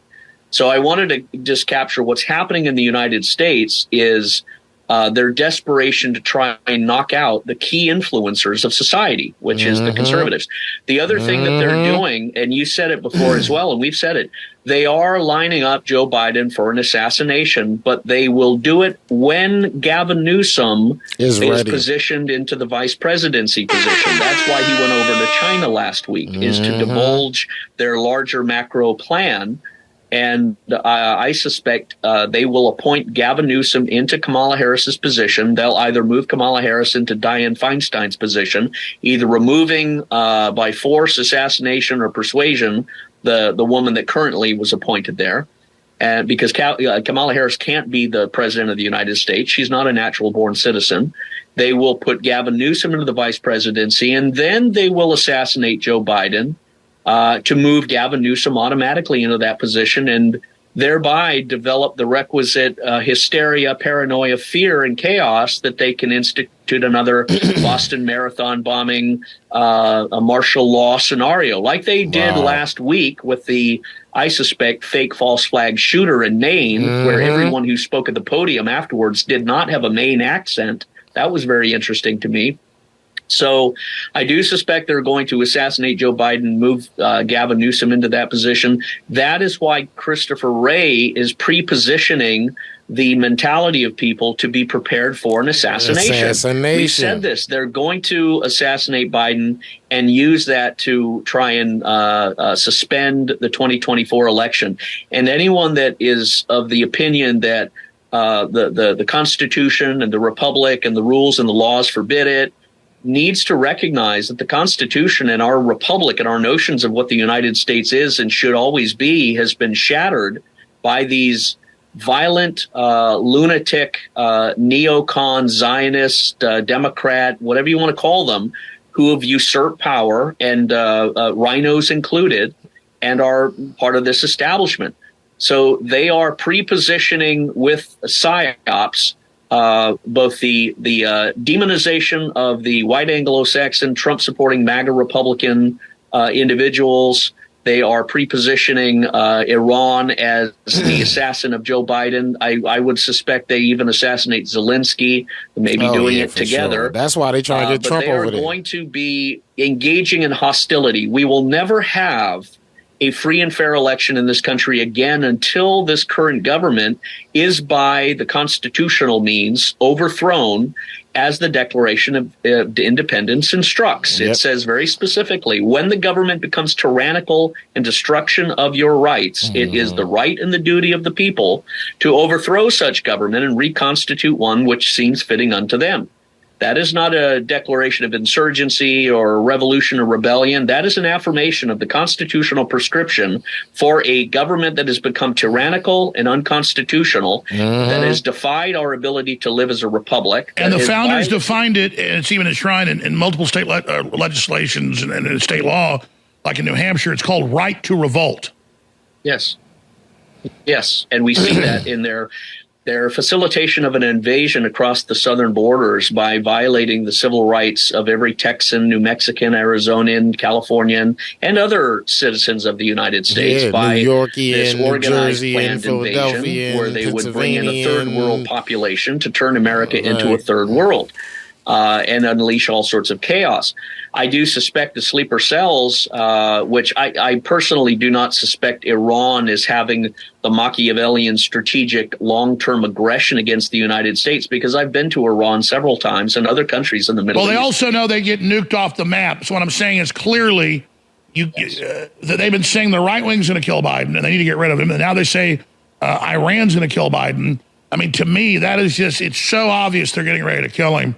And of course, I don't want that to happen. They're going to, and of course, they're going to catch him at the beach, kill his cat, and that's having them say the right wing is going to work with Russia to hack 2 miles and kill away off the power grid, so we've got to shut the web off and only let you go to government sites, internet kill switch, to save it during the hack.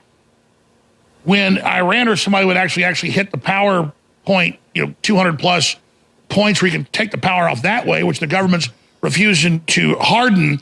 But the point that they're now hyping this shows me they're thinking about not having a full World War III, but maybe just cut the power off, blame it on domestic groups, assassinate Biden as their pretext, like Venezuela, to finally sew up the country. Because they admit they want to sew it up. They're on MSNBC, CNN with former Army intelligence officers and PSYOP officers like yourself, but on the other guy's team, the bad guy's team, saying we need, like Homeland Security went after the Muslims, or during the Cold War, the Russians.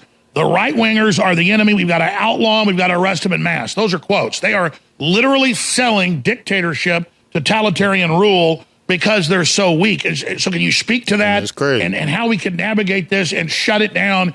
I mean, more whistleblowers coming out. I mean, what do we do to stop these maniacs? And if you want to check it out, you're going to have to slide over to Infowars.com and shit, or CivilianTalkPodcast.com and find the link. Army intelligence warns of Biden assassination plot. Go check it out. Learn why the Biden regime deployed forklifts to raise border fences for illegal migrants to flood across southern Texas. Now, think about that, folks. Is Iranians talking about peeling Biden's cap while he's at the beach? And then, you got all these other countries talking about they got sleeper cells in the U.S. because the southern border is wide open. And then these niggas go straight down there with a fucking giant forklift and lift up the barbed wire so more of them can come in. Make it make sense. It don't make sense. Where's the sense? I can't find the sense, anybody. Where is the sense? Alex. You're watching footage, you're a TV viewer, of heavy bulldozers smashing through barbed wire fencing put in by the state of Texas, despite the fact that multiple federal judges in the last month have ordered Biden to stop violating the integrity of the state of Texas and Texas's right back from the main border to put up fences on the Rio Grande. This is the planned, coordinated takedown of the United States. There are over 10 million illegal aliens that have come in just the last year. It's over 20 million is the real numbers I get from the Border Patrol in the last 2.5 years since Biden stole the election. Here are the headlines. Judge orders feds to stop cutting states' razor wire along Rio Grande, but they don't care. They just continue it because they use the courts when they rule the way they want. But when the courts don't rule the way they want, they go ahead with it.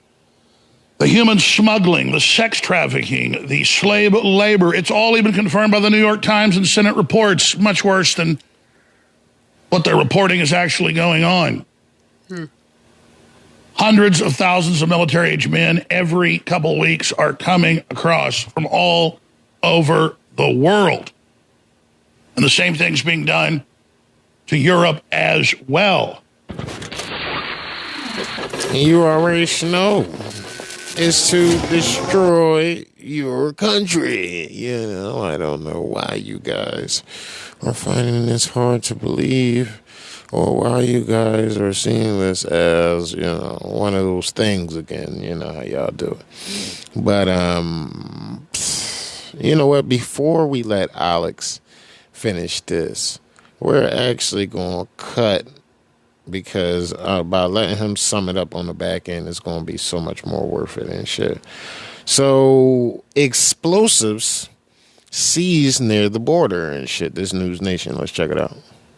Explosive device seized. A shocking discovery at our southern border. An improvised explosive device seized by border agents. And as News Nation has exclusively reported, this is not the first time such a discovery has been made. Correspondent Allie Bradley is live in Arizona. Allie, what more do we know?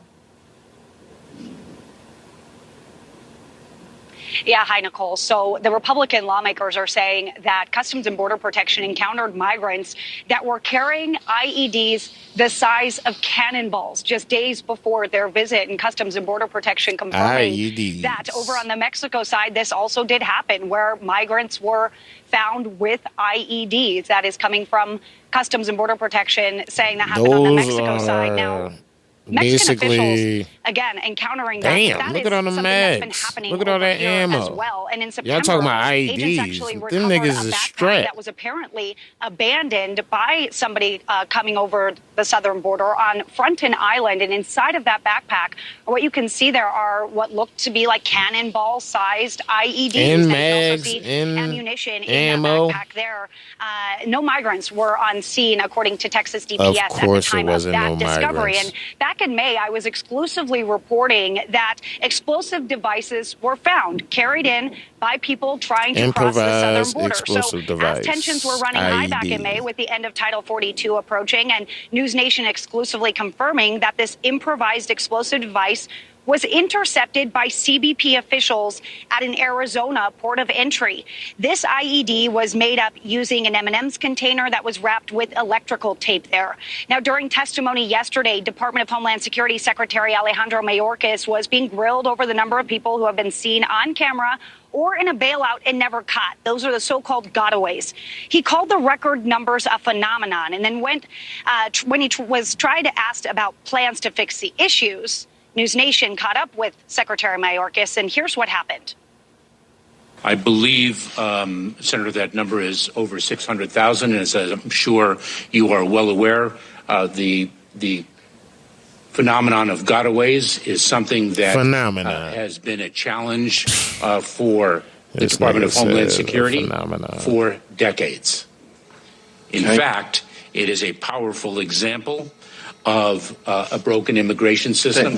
Senators Romney and others have asked if you were going to propose any legislative solutions to the border. Do you have any plans to do that or heed their requests? Why is it always these little ass, nothing of men and shit that's fucking give you nothing but gay vibes and shit in charge of shit? You know what I mean? Make that shit make sense. Welcome back to the Alex Jones Show on this Halloween edition, All Saints Eve. If you go to Infowars.com, you can see scores of the videos. Bombshell, Biden regime deploys heavy machinery, bulldozers, to smash through razor wire for massive mob of illegals at Rio Grande. Eagle Pass. Here's one of the reports. I'm Efrain Gonzalez, correspondent with Border Hack News. These are exclusive images of how mass crossings of hundreds of migrants are being carried out in recent days at Eagle Pass, raising the barbed wire with machinery. This huge caravan of around 300 migrants crossed into Eagle Pass thanks to Border Patrol agents lifting the barbed wire. The hundreds of migrants crossed in a few minutes, this being the fourth massive crossing that our cameras witnessed in the last days of October.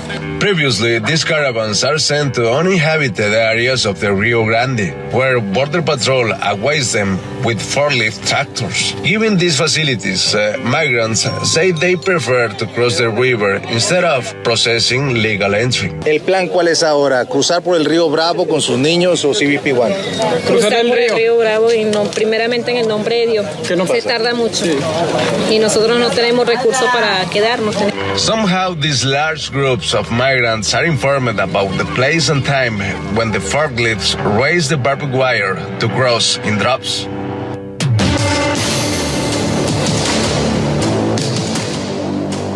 Border Hawk News. Hundreds of thousands of military-age men from all over the Middle East, you name it, are mixed in with these people, pouring across giant sex trade rings. The list goes on.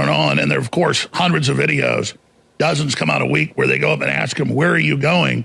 And they tell the different sanctuary cities they're going to that are openly collapsing around us. Here's part of one of those reports. How you doing? Where are you coming from? Where are you from? Where are you from? Africa?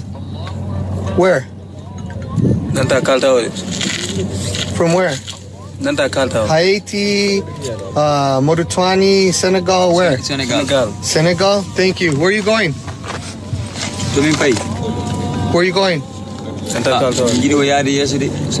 New York, California, where? Chicago? Colorado. Colorado. You, sir? Where are you from? Senegal. Where are you going, sir? New York? Thank you. You, sir? Senegal. Where are you going? Philadelphia. Philadelphia. Thank you. You? Philly. Where are you going? Biagrove, Son. Thank you, sir. You? Where are you going? Where are you from? Senegal. Where are you going? Missouri. Where? Missouri. Thank you. You, sir? I'm from Senegal. And where are you going, sir? Philadelphia. Thank you, sir. They coming to Philly, bro? Where are you going? That's all them niggas that be at the yo, bro. Yo, the crazy shit is, right, I just went to the fucking Home Depot, right, up on the fucking boulevard. I pulled up in the back where the fucking construction niggas be at and shit, and it's a parking lot full of fucking Africans, bro, on one side, and then it's a parking lot full of fucking Mexicans on the fucking other side and shit, and right in between it's a fucking parking lot full of fucking Middle Eastern motherfuckers all looking for fucking work at the same time, bro. That shit crazy, nigga. I thought they was gonna steal my shit. I'm like, yo, yeah, the boss man. No, nigga, I'm a blackjack the shit out of all these niggas, I'm telling you. Where are you going, sir? New York. Thank you, sir. Senegal. I am going to Colorado. You're young. You speak good English. How old are you? I am 13 años. 13 años. ¿Hablas español también? ¿De dónde eres? 13. Senegal. Muy bien. Te cuidas, te portas bien. Buenas tardes. ¿Dónde vienes? Ecuador. ¿A qué estado te diriges? A Nueva Jersey. Gracias. ¿Y usted? Igual. ¿Igual qué? Igual me dijo. ¿De dónde vienes? De Ecuador. ¿A dónde vas? A Nueva Jersey. Gracias. ¿Y usted, señorita? Vengo de Ecuador. ¿A dónde va? Ecuador. A Nueva Jersey. ¿Con quién viene? Con mi esposo, con mis 2 hijos. Ok, excelente. That's our ¿Usted boys. con quién viene? Con mis 2 hijos. ¿A dónde va? That's ¿De dónde viene? De Guatemala. De Guatemala. ¿A dónde va, señorita? There you go. Voy a Texas. Muy amable, Texas. gracias. ¿Y usted, señorita, con quién viene? De Ecuador vengo sola. ¿Y a dónde va? A Nueva Jersey. Muy amable. New Jersey. ¿Usted? Buenas tardes. ¿Usted dónde viene? De Ecuador. ¿A dónde Ecuador. vas? ¿A dónde? Nueva York. Muy amable. ¿Y usted? Buenas tardes. Buenas tardes. ¿De dónde viene? ¿A dónde? Nueva York. Gracias. ¿Y New usted? York. De Ecuador para Nueva York. Gracias. ¿Y usted? Buenas tardes para Nueva York. Buenas tardes. ¿De dónde viene? De Ecuador. Gracias. ¿Y usted? There's hours of these videos a week. And they coming to a city near you, motherfuckers. And y'all can sit here and fucking play through the fiddle with your thumbs if you want and shit. And twiddle them and stick them up your ass and have 2 shitty thumbs at the same time. And be grateful your thumbs is nice and shitty. But nigga, you gonna be in a shitty situation. Yes, you are. Yeah, you gonna be in a shitty situation. I mean, so shitty, you can look in a porta potty and it's gonna be shittier than that. A porta potty at a fucking a New Year's parade is gonna be shittier than that. Wow. Are you excited, folks? Oh man, I hope y'all motherfuckers excited. Them niggas coming to a hood near you. I got two words. Are you excited? Let me start off with 2 words. Made in America. No, motherfucker. I said, are you excited? Say, get it right this time. Let me start off with 2 words. Are you excited? Yeah, that's better, motherfucker. You better have got it right the second time. But yeah, man, yo, it's crazy, bro. Y'all niggas don't even know what you know until you know what you know, man. It's such a travesty and shit. But Paul Joseph Watson was right. What was he right about? Let's find out. Yeah. I didn't want to be right. I really didn't want to be right. You Turns didn't out want to I be was right? right, and a hitherto secret Israeli intelligence document admits it. Americans, Canadians, Brits, Europeans. If you've been enjoying scenes like this over the past few weeks...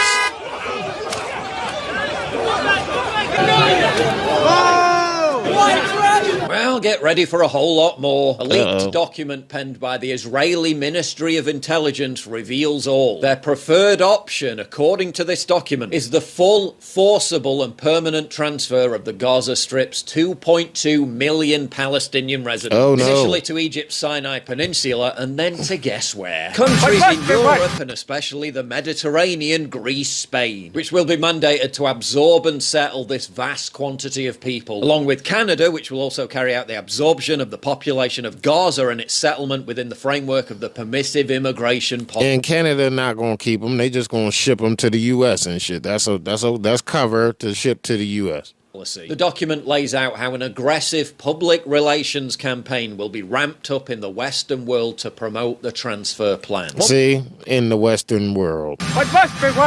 Which does not incite or vilify Israel. America is a nation that can be defined in a single word.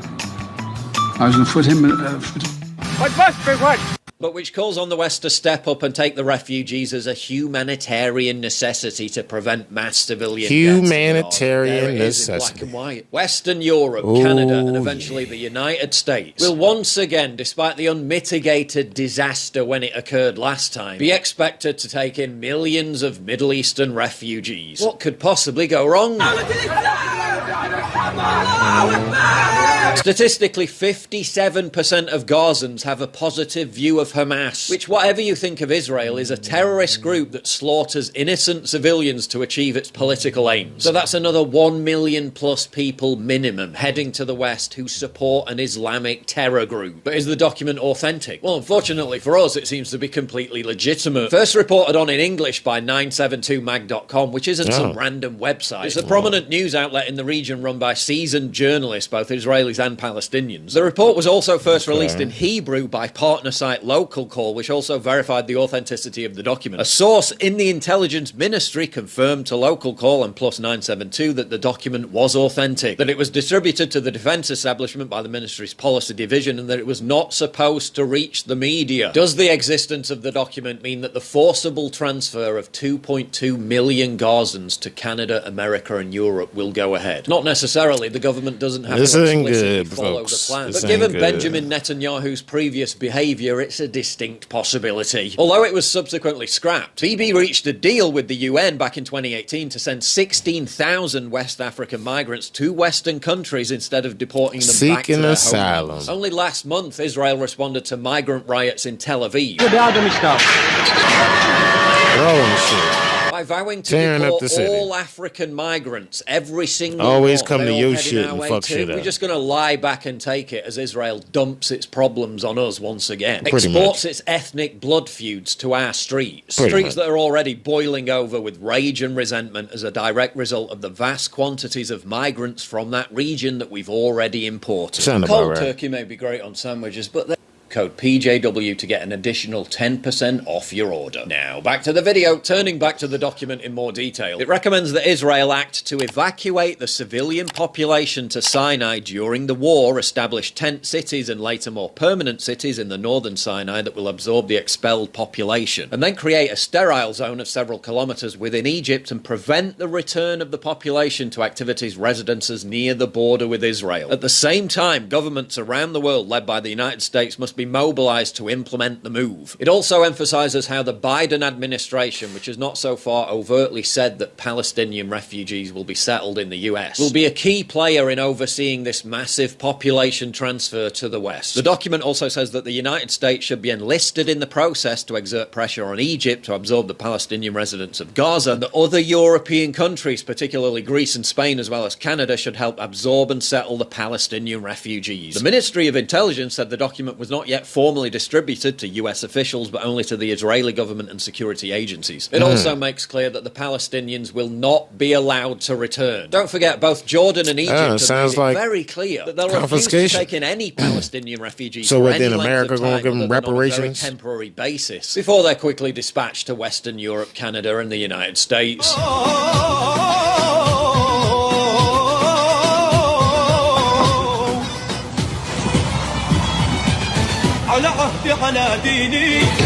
Boy, release mice into McDonald's.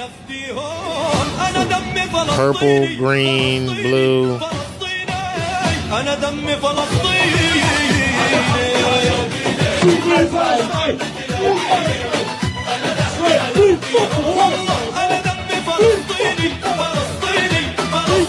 This is what a senior Egyptian government official recently told a European counterpart. You want us to take 1 million people? Well, I'm going to send them to Europe. You care about human rights so much? Well, you take them. Yeah, no thanks. Some vehement pro-Israelis on the American right have insisted that the US should take in Palestinian refugees, finding common cause with far-left lawmakers like AOC. To absorb what could be over 1 million, if not more, refugees from Gaza. I think there's something to be said about the region's partners being able to support and step up Palestinians. However, that does not abdicate the United States from our historic role that we've played in the world of accepting refugees. We've already experienced that bitch said send them to the places nearby, but that doesn't mean they shouldn't come here. Tearing down posters of kidnapped Israelis so as not to offend pro-Palestinian protesters and Muslim migrants, according to their own statement, to prevent an increase in community tension. How will community tensions be improved by importing millions more people who behave and think like this? After everything that European countries have experienced, not just these violent protests over recent weeks, but the wave of Islamic terror attacks, soaring crime rates, and the creation of dangerous parallel societies, all of which has been massively exacerbated by mass migration over the last 10 years. Not to mention the slow ticking time bomb of demographic modification. I'm sorry, but no thanks. I don't care what Israel wants. We don't want any more of them. Yeah, I'm pretty solid on that and shit. You can keep your migrants. You can have them. You mean keep them for yourself. But when you say shit like that, you mean, here come the thought police and shit. Knock, knock. It's the thought police. Back to Paul Joseph Watson. Man, you did it, Paul. You got 2 back-to-back. The man in London received a nighttime home visit from police. Popovic was handcuffed, arrested, bundled in a van and taken to a police station. Lot of serious crime going on in London, right? Actual violent crime. He must have done something really bad. Yeah. He expressed a negative opinion about Palestinian flags and suggested that diversity might not be a strength. Lock him up. This is literally what he was arrested for. Just come along Bethnal Green Road this morning, and this is the kind of shit that's going on. Yeah? So there's a, look at this. A Palestinian flag in the middle of their fucking street. Look at this crap going on. Palestine. Yeah. And then we come along to this pole here. Who putting these fucking flags up? They've done the same crap here as well. Look at this. Look. See this? This is what we're dealing with. This is not fucking on. And then up in this one here, you see that? Yeah. Same shit here as well. This is what we're dealing with. And these cunts over here on the shop. Who the fuck is putting these flags up? This shop, this one. On the shop. Dana, Turkish restaurant. Yeah. Look at this. Look. This is the kind of crap that we're dealing with. This is the kind of nonsense. Yeah. Yeah. This is the kind of nonsense we're dealing with at Bethnal Green.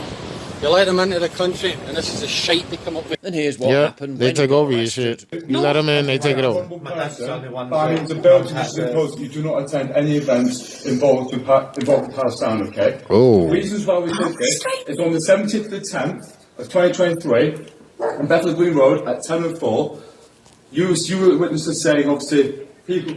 Why are they over here, etc.? We let them into our country, etc. So, big deal. What's the problem with that? So, big deal. Farage's on the television. Saying it. They locking him up for saying that? He's a disgusting. Wow.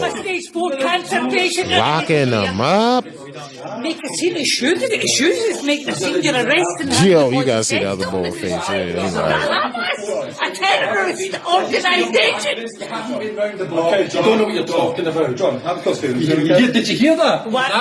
All those Palestinian flags in Bethnal Green Road, and they discussed it, absolutely discussed that. Why didn't you stand down, John? Why didn't you stand down, John?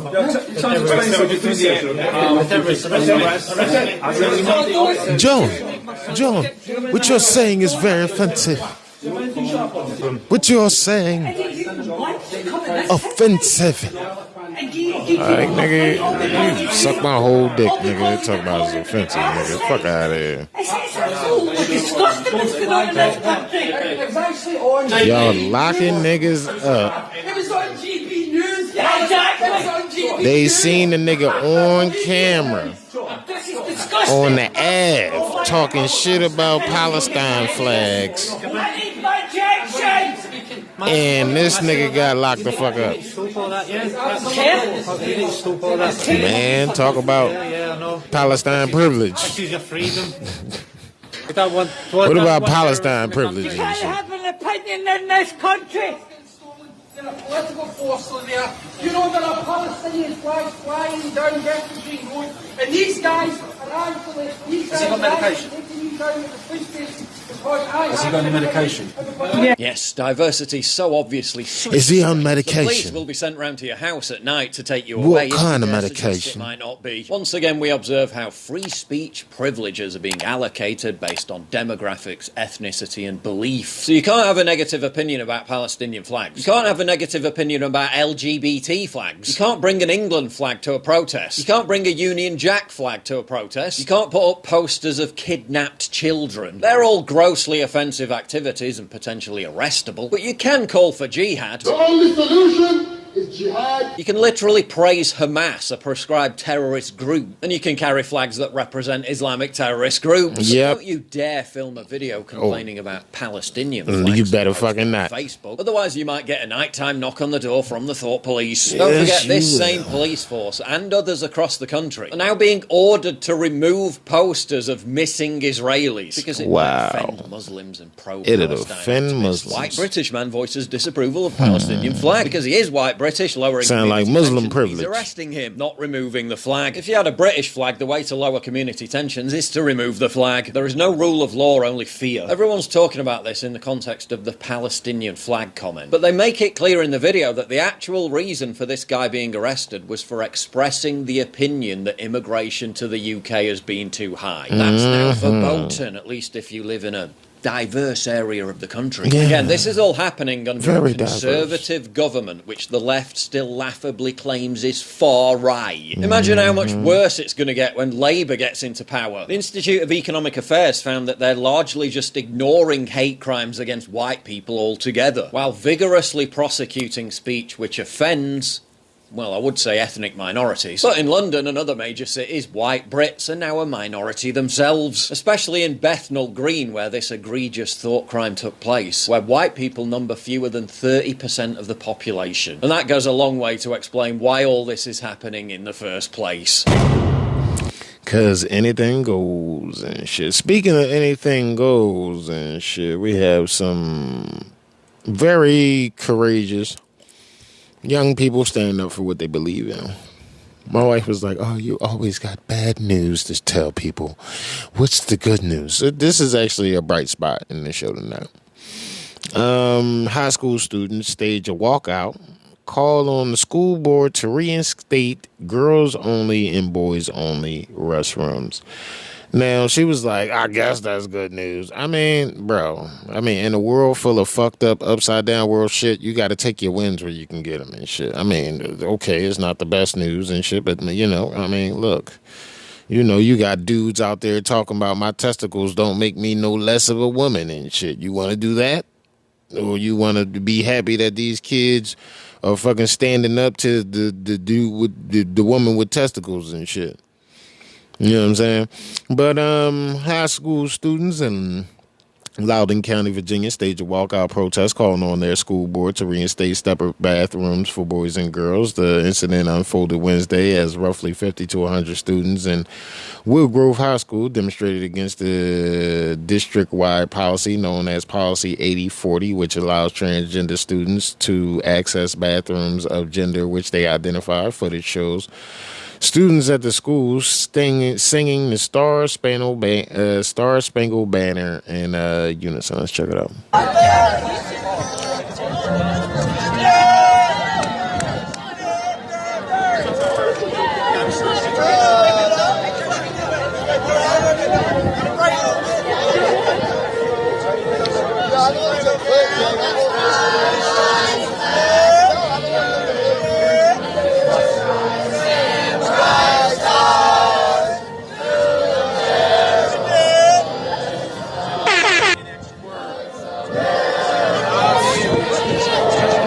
stupid song, but it's the thought that counts. I'm with it.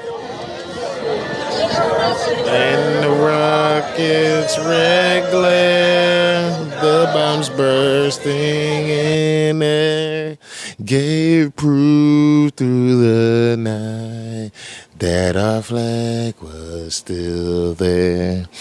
Oh, say does that star-spangled banner yet wave for the land of the free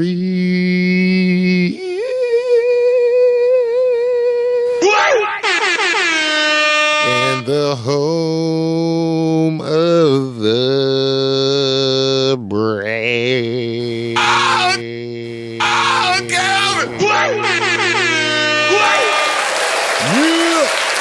I win. Fuck them faggots. I mean, fuck them gippers. I mean, fuck out. Fuck those weirdo motherfucking low IQ sons of bitches.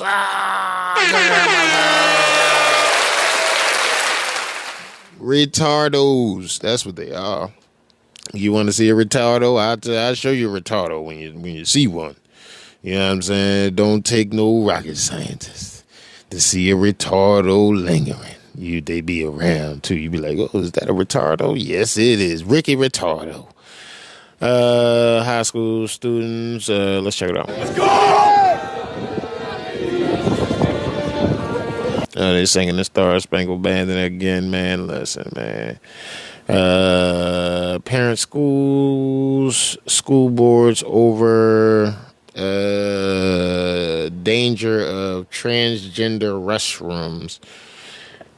Now, we already know this shit is crazy. You know what I'm saying? We already been there, done that. So we're going to actually take it on home with Stunning and Brave. Trans knocks out the teeth of a female player. Courtesy of our guy, Salty Cracker. And it's a salty cracker on this hockey field today, because she just got her teeth knocked the fuck out, man. I mean, it's crazy, but let's do it.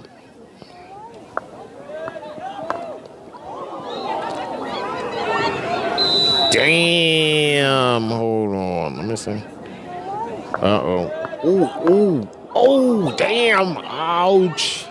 Ow. Nigga, that's one of those. Get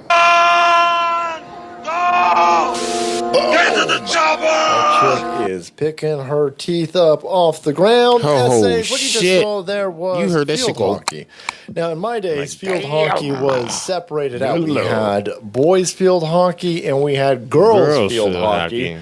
And that was probably for a reason. Now, that reason's definitely racist because of climate change. And everybody knows if you divide racism by climate change, you definitely get a whole bunch of transphobia, which is what you will be if you dare point out the very, very obvious, maybe we should. That's racist. It's, I don't, shut up. Shut the hell up. Home of the Big Blue. Nope, home of the no teeth is what you got over here. Everybody on this field is throwing up because this chick just took a puck to the mouth right here, and all of her teeth came shooting out. And she whips around. Click, looks like it's clack. Oh, shit. So here is the female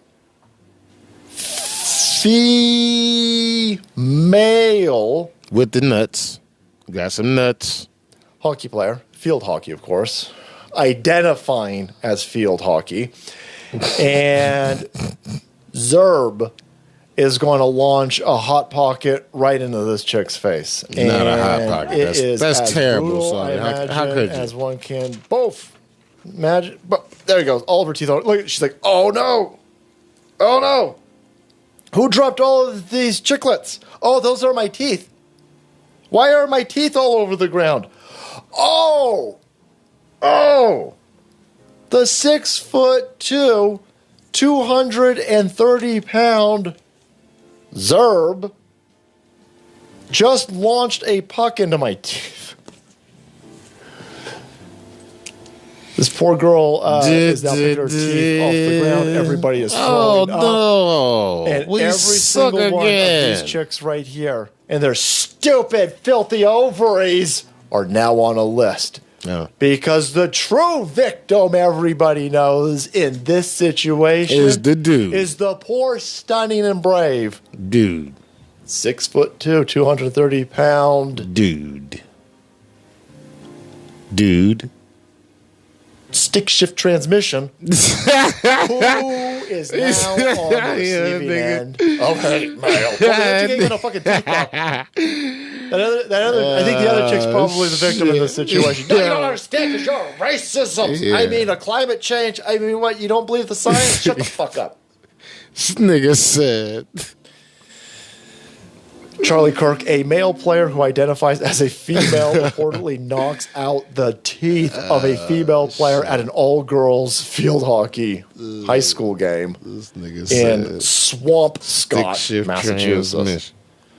There was a swamp thing on the field, that's for sure. The poor girl reacts with repeated screams as her shocked teammates throw up, unable to look on. And, of course, if you notice anything, if you understand the happenings that are happening in this situation right here, you're the problem. You're the problem. So stop being a bigot and a genital terrorist, and you need to all go out there and you need to get your small, daintily female children, get them into rugby with ginormous non-binaries. And it'll be fine. It'll be fine. Don't worry about the occasional broken orbital socket. Don't worry about the occasional fractured skull.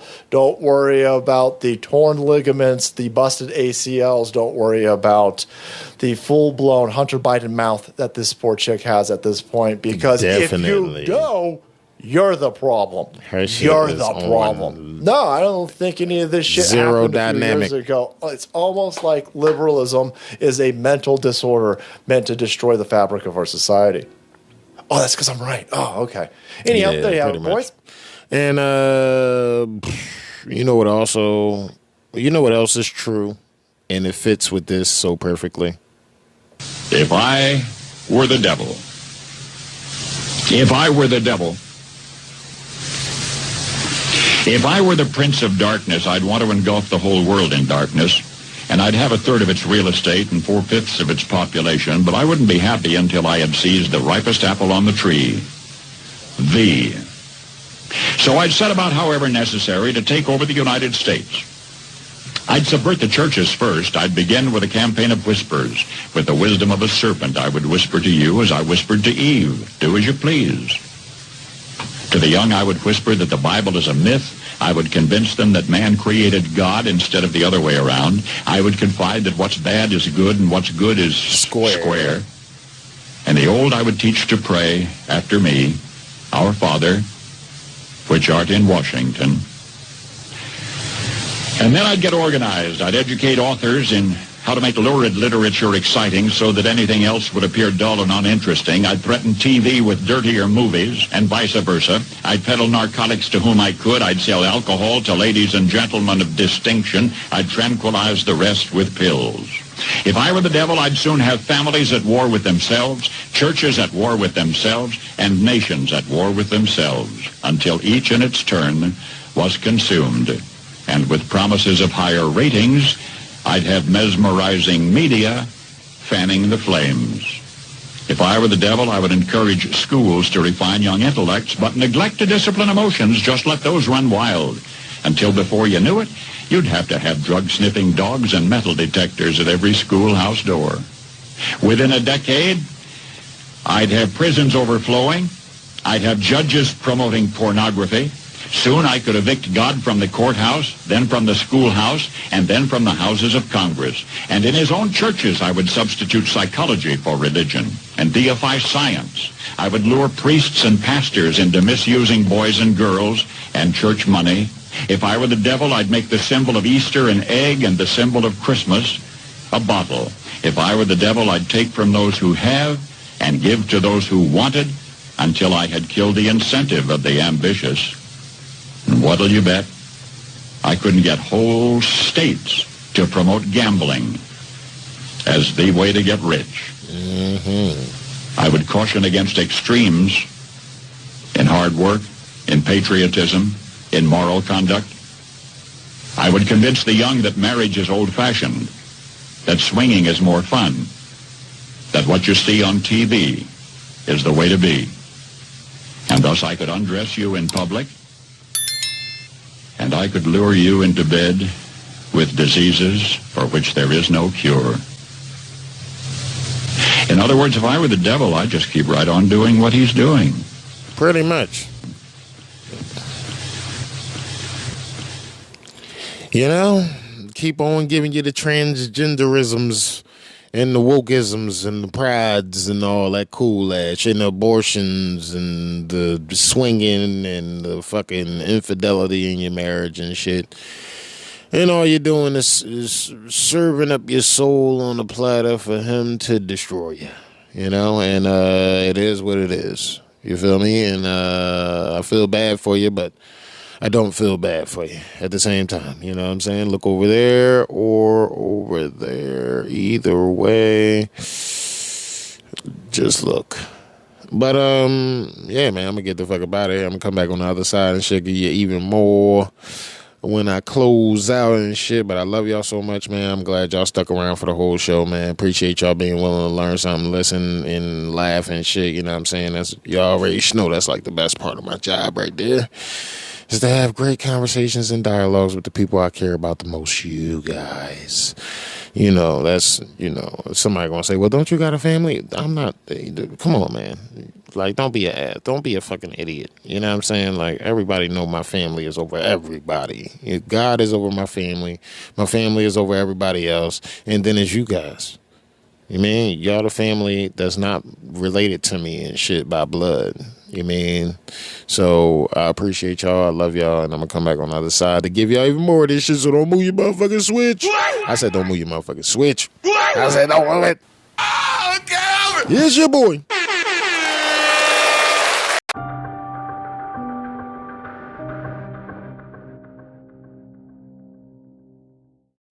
Hey, Trump.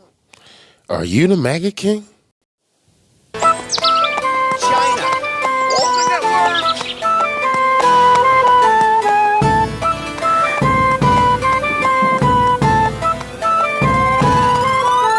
Mega, MAGA, Ultra MAGA, MAGA King. We gotta stop the MAGA King. I'm the MAGA King. Mega, MAGA, Ultra MAGA, MAGA King. Get the FBI loaded up. I'm the MAGA King. I had a great relationship with President Xi. He's now president for life. I call him King. He says, no, I am not king. I'm the MAGA King. You know what MAGA stands for? Make America Great Again. Unfortunately, we have so many bad things happening to our country. We can't celebrate until we start winning 22, which is a few days. We're going to win in 24. We're taking back that beautiful house. I'm the MAGA King. These guys come at you left and right on such bullshit. You've never seen anything like that. And essentially, they don't want to say this, but they said Trump was 100% right. The election was rigged and stolen, and we're not going to let it happen again. Mega, MAGA, Ultra MAGA, MAGA King. We gotta stop the MAGA King. I'm the MAGA King. Mega, MAGA, Ultra MAGA, MAGA King. Get the FBI loaded up. I'm the MAGA King. Did anybody here vote for Biden? If you did, you don't have the courage in this group to admit it. We're long gone from socialism. We're into communism. The only thing they do well is misinformation. It was Russia, Russia, Russia. Ukraine, Ukraine, Ukraine. And then the Mueller witch hunt where the conclusion was no collusion. Do you think Biden could say that? The conclusion was no collusion. You think Biden's going to get that? Come on, man. He violated a document. He's violated. Every other president takes their documents. I'm the only one. I can't have a document, but everyone else, they got them all over the place. They have them in Chinese restaurants and bowling alleys. You know that, right? But it's okay for them, but not for you. Mega, MAGA, Ultra MAGA, MAGA King. We gotta stop the MAGA King. I'm the MAGA King. And I'm gonna ask a man who's a great man, actually, Kenneth Copeland, to come up and say a prayer. Well, it's about time. By covenant, this nation belongs to God. Therefore, voting is a sacred trust. And if you don't vote, hush. I was in Jerusalem, where the American embassy is on Donald Trump Avenue. Oh, I like that. I've lived through a lot of presidents. This is the only one I have ever seen that wears red, white, and blue. That's the reason I copied his suit. I copied his suit. That's the reason I copied his suit. I copied his suit. Our first president opened his Bible at the 17th chapter of Genesis, and he bowed his knee, and he said, I'm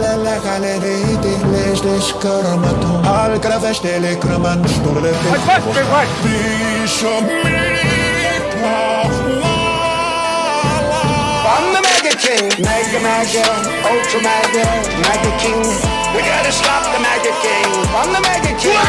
MAGA, Ultra MAGA, MAGA King. Get the FBI loaded up. I'm the MAGA King.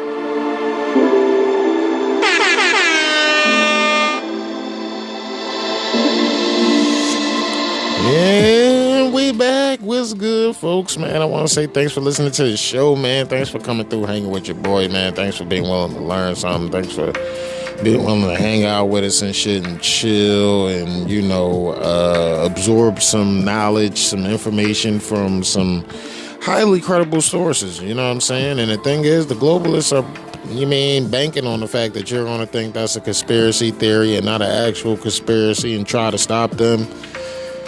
And if they happen to succeed, we will all pretty much cease to exist. And that's the nice way of saying it, you know what I'm saying? Like, it's, you know, I'm not trying to scare nobody. I'm not trying to get anybody worked up or up in arms or anything like that. But that's just the reality of our situation. That's the dire of our straits. You know what I'm saying? Like, you know, China said back in 18, 16, something like that they would own America by 2028. Now, let me ask y'all a question that reoccurs on the show all the time. And shit. Let me ask you a reoccurring question. What would happen at the end of 2028?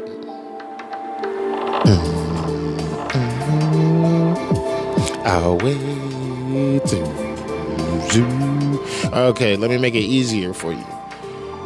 What happens in 2024? The general election.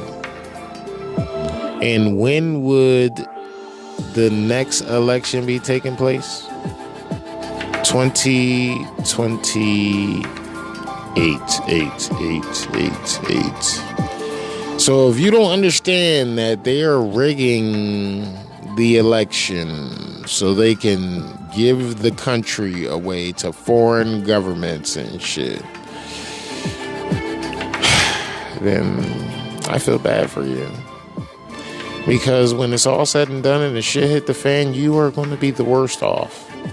You're going to need food. You're going to need water. You're going to be looking for resources and nobody's going to be willing to help you. You know why?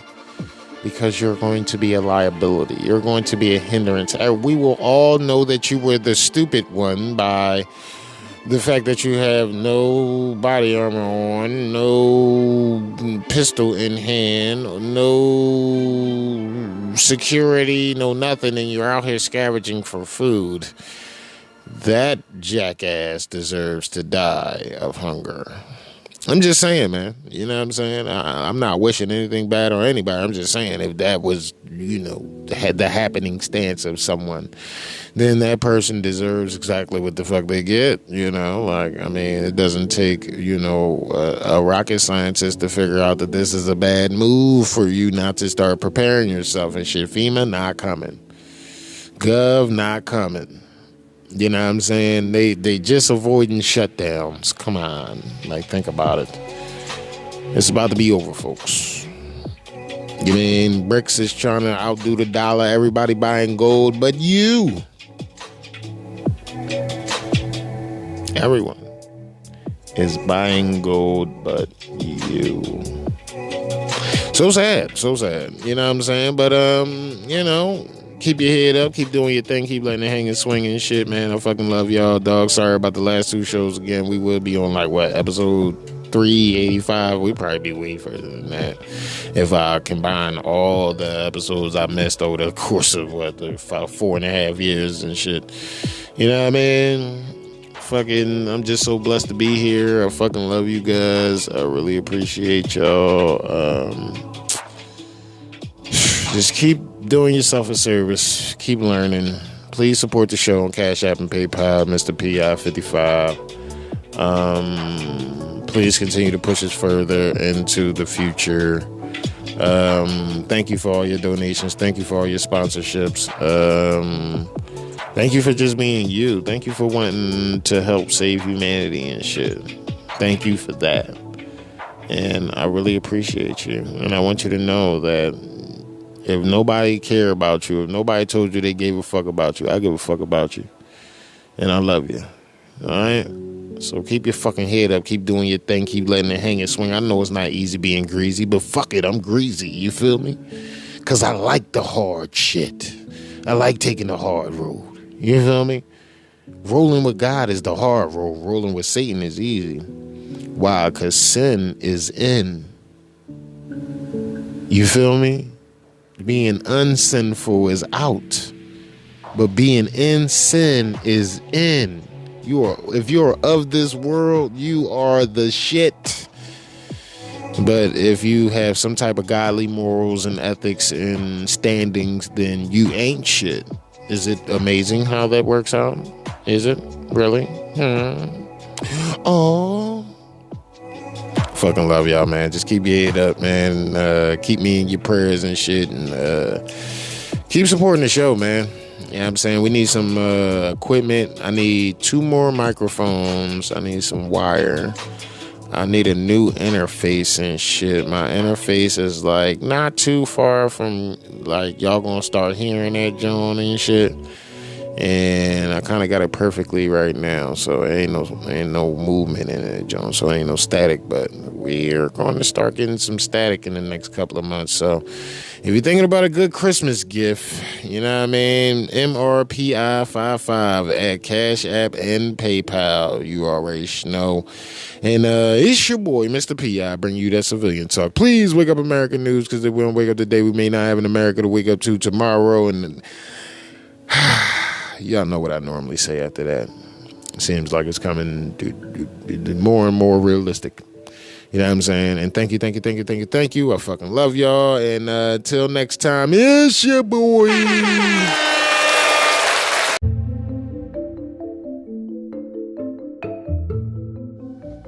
Today's episode was brought to you by Civilian Talk Radio.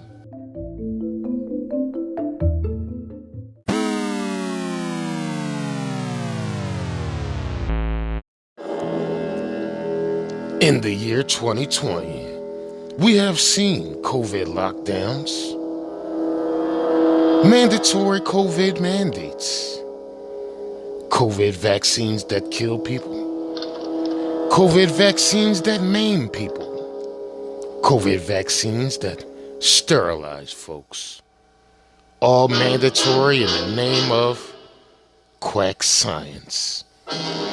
But only here in the Twilight Zone will you realize that upside down world is not only inevitability, but it's a reality. No now means yes.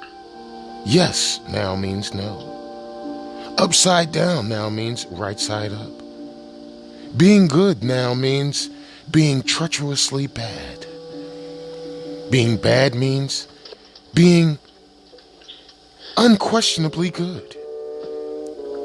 You will understand that here in the Twilight Zone. Only those who capitulate survive. They want to track you and trace you. They want to maim your children. They want to sterilize you and your children in the name of science. Here in the Twilight Zone, there is no mother. There is no father. There is no sister, brother, aunt, or uncle. There's no identification of male. no identification of female.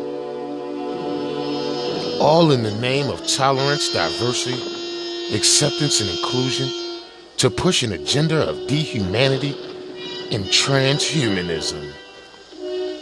Only here in the Twilight Zone will you realize that living is an afterthought to capitulation. You have Karens that want you to wear masks all day long. You have Sir Karens that want to fight you if you attempt to breathe fresh air.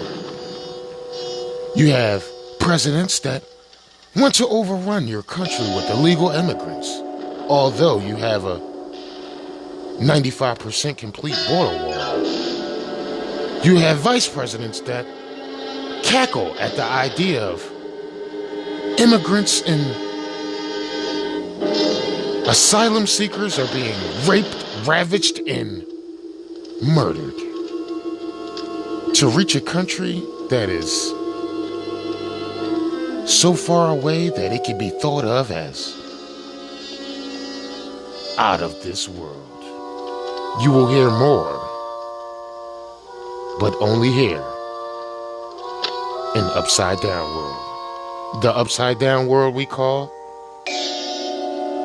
the Twilight Zone.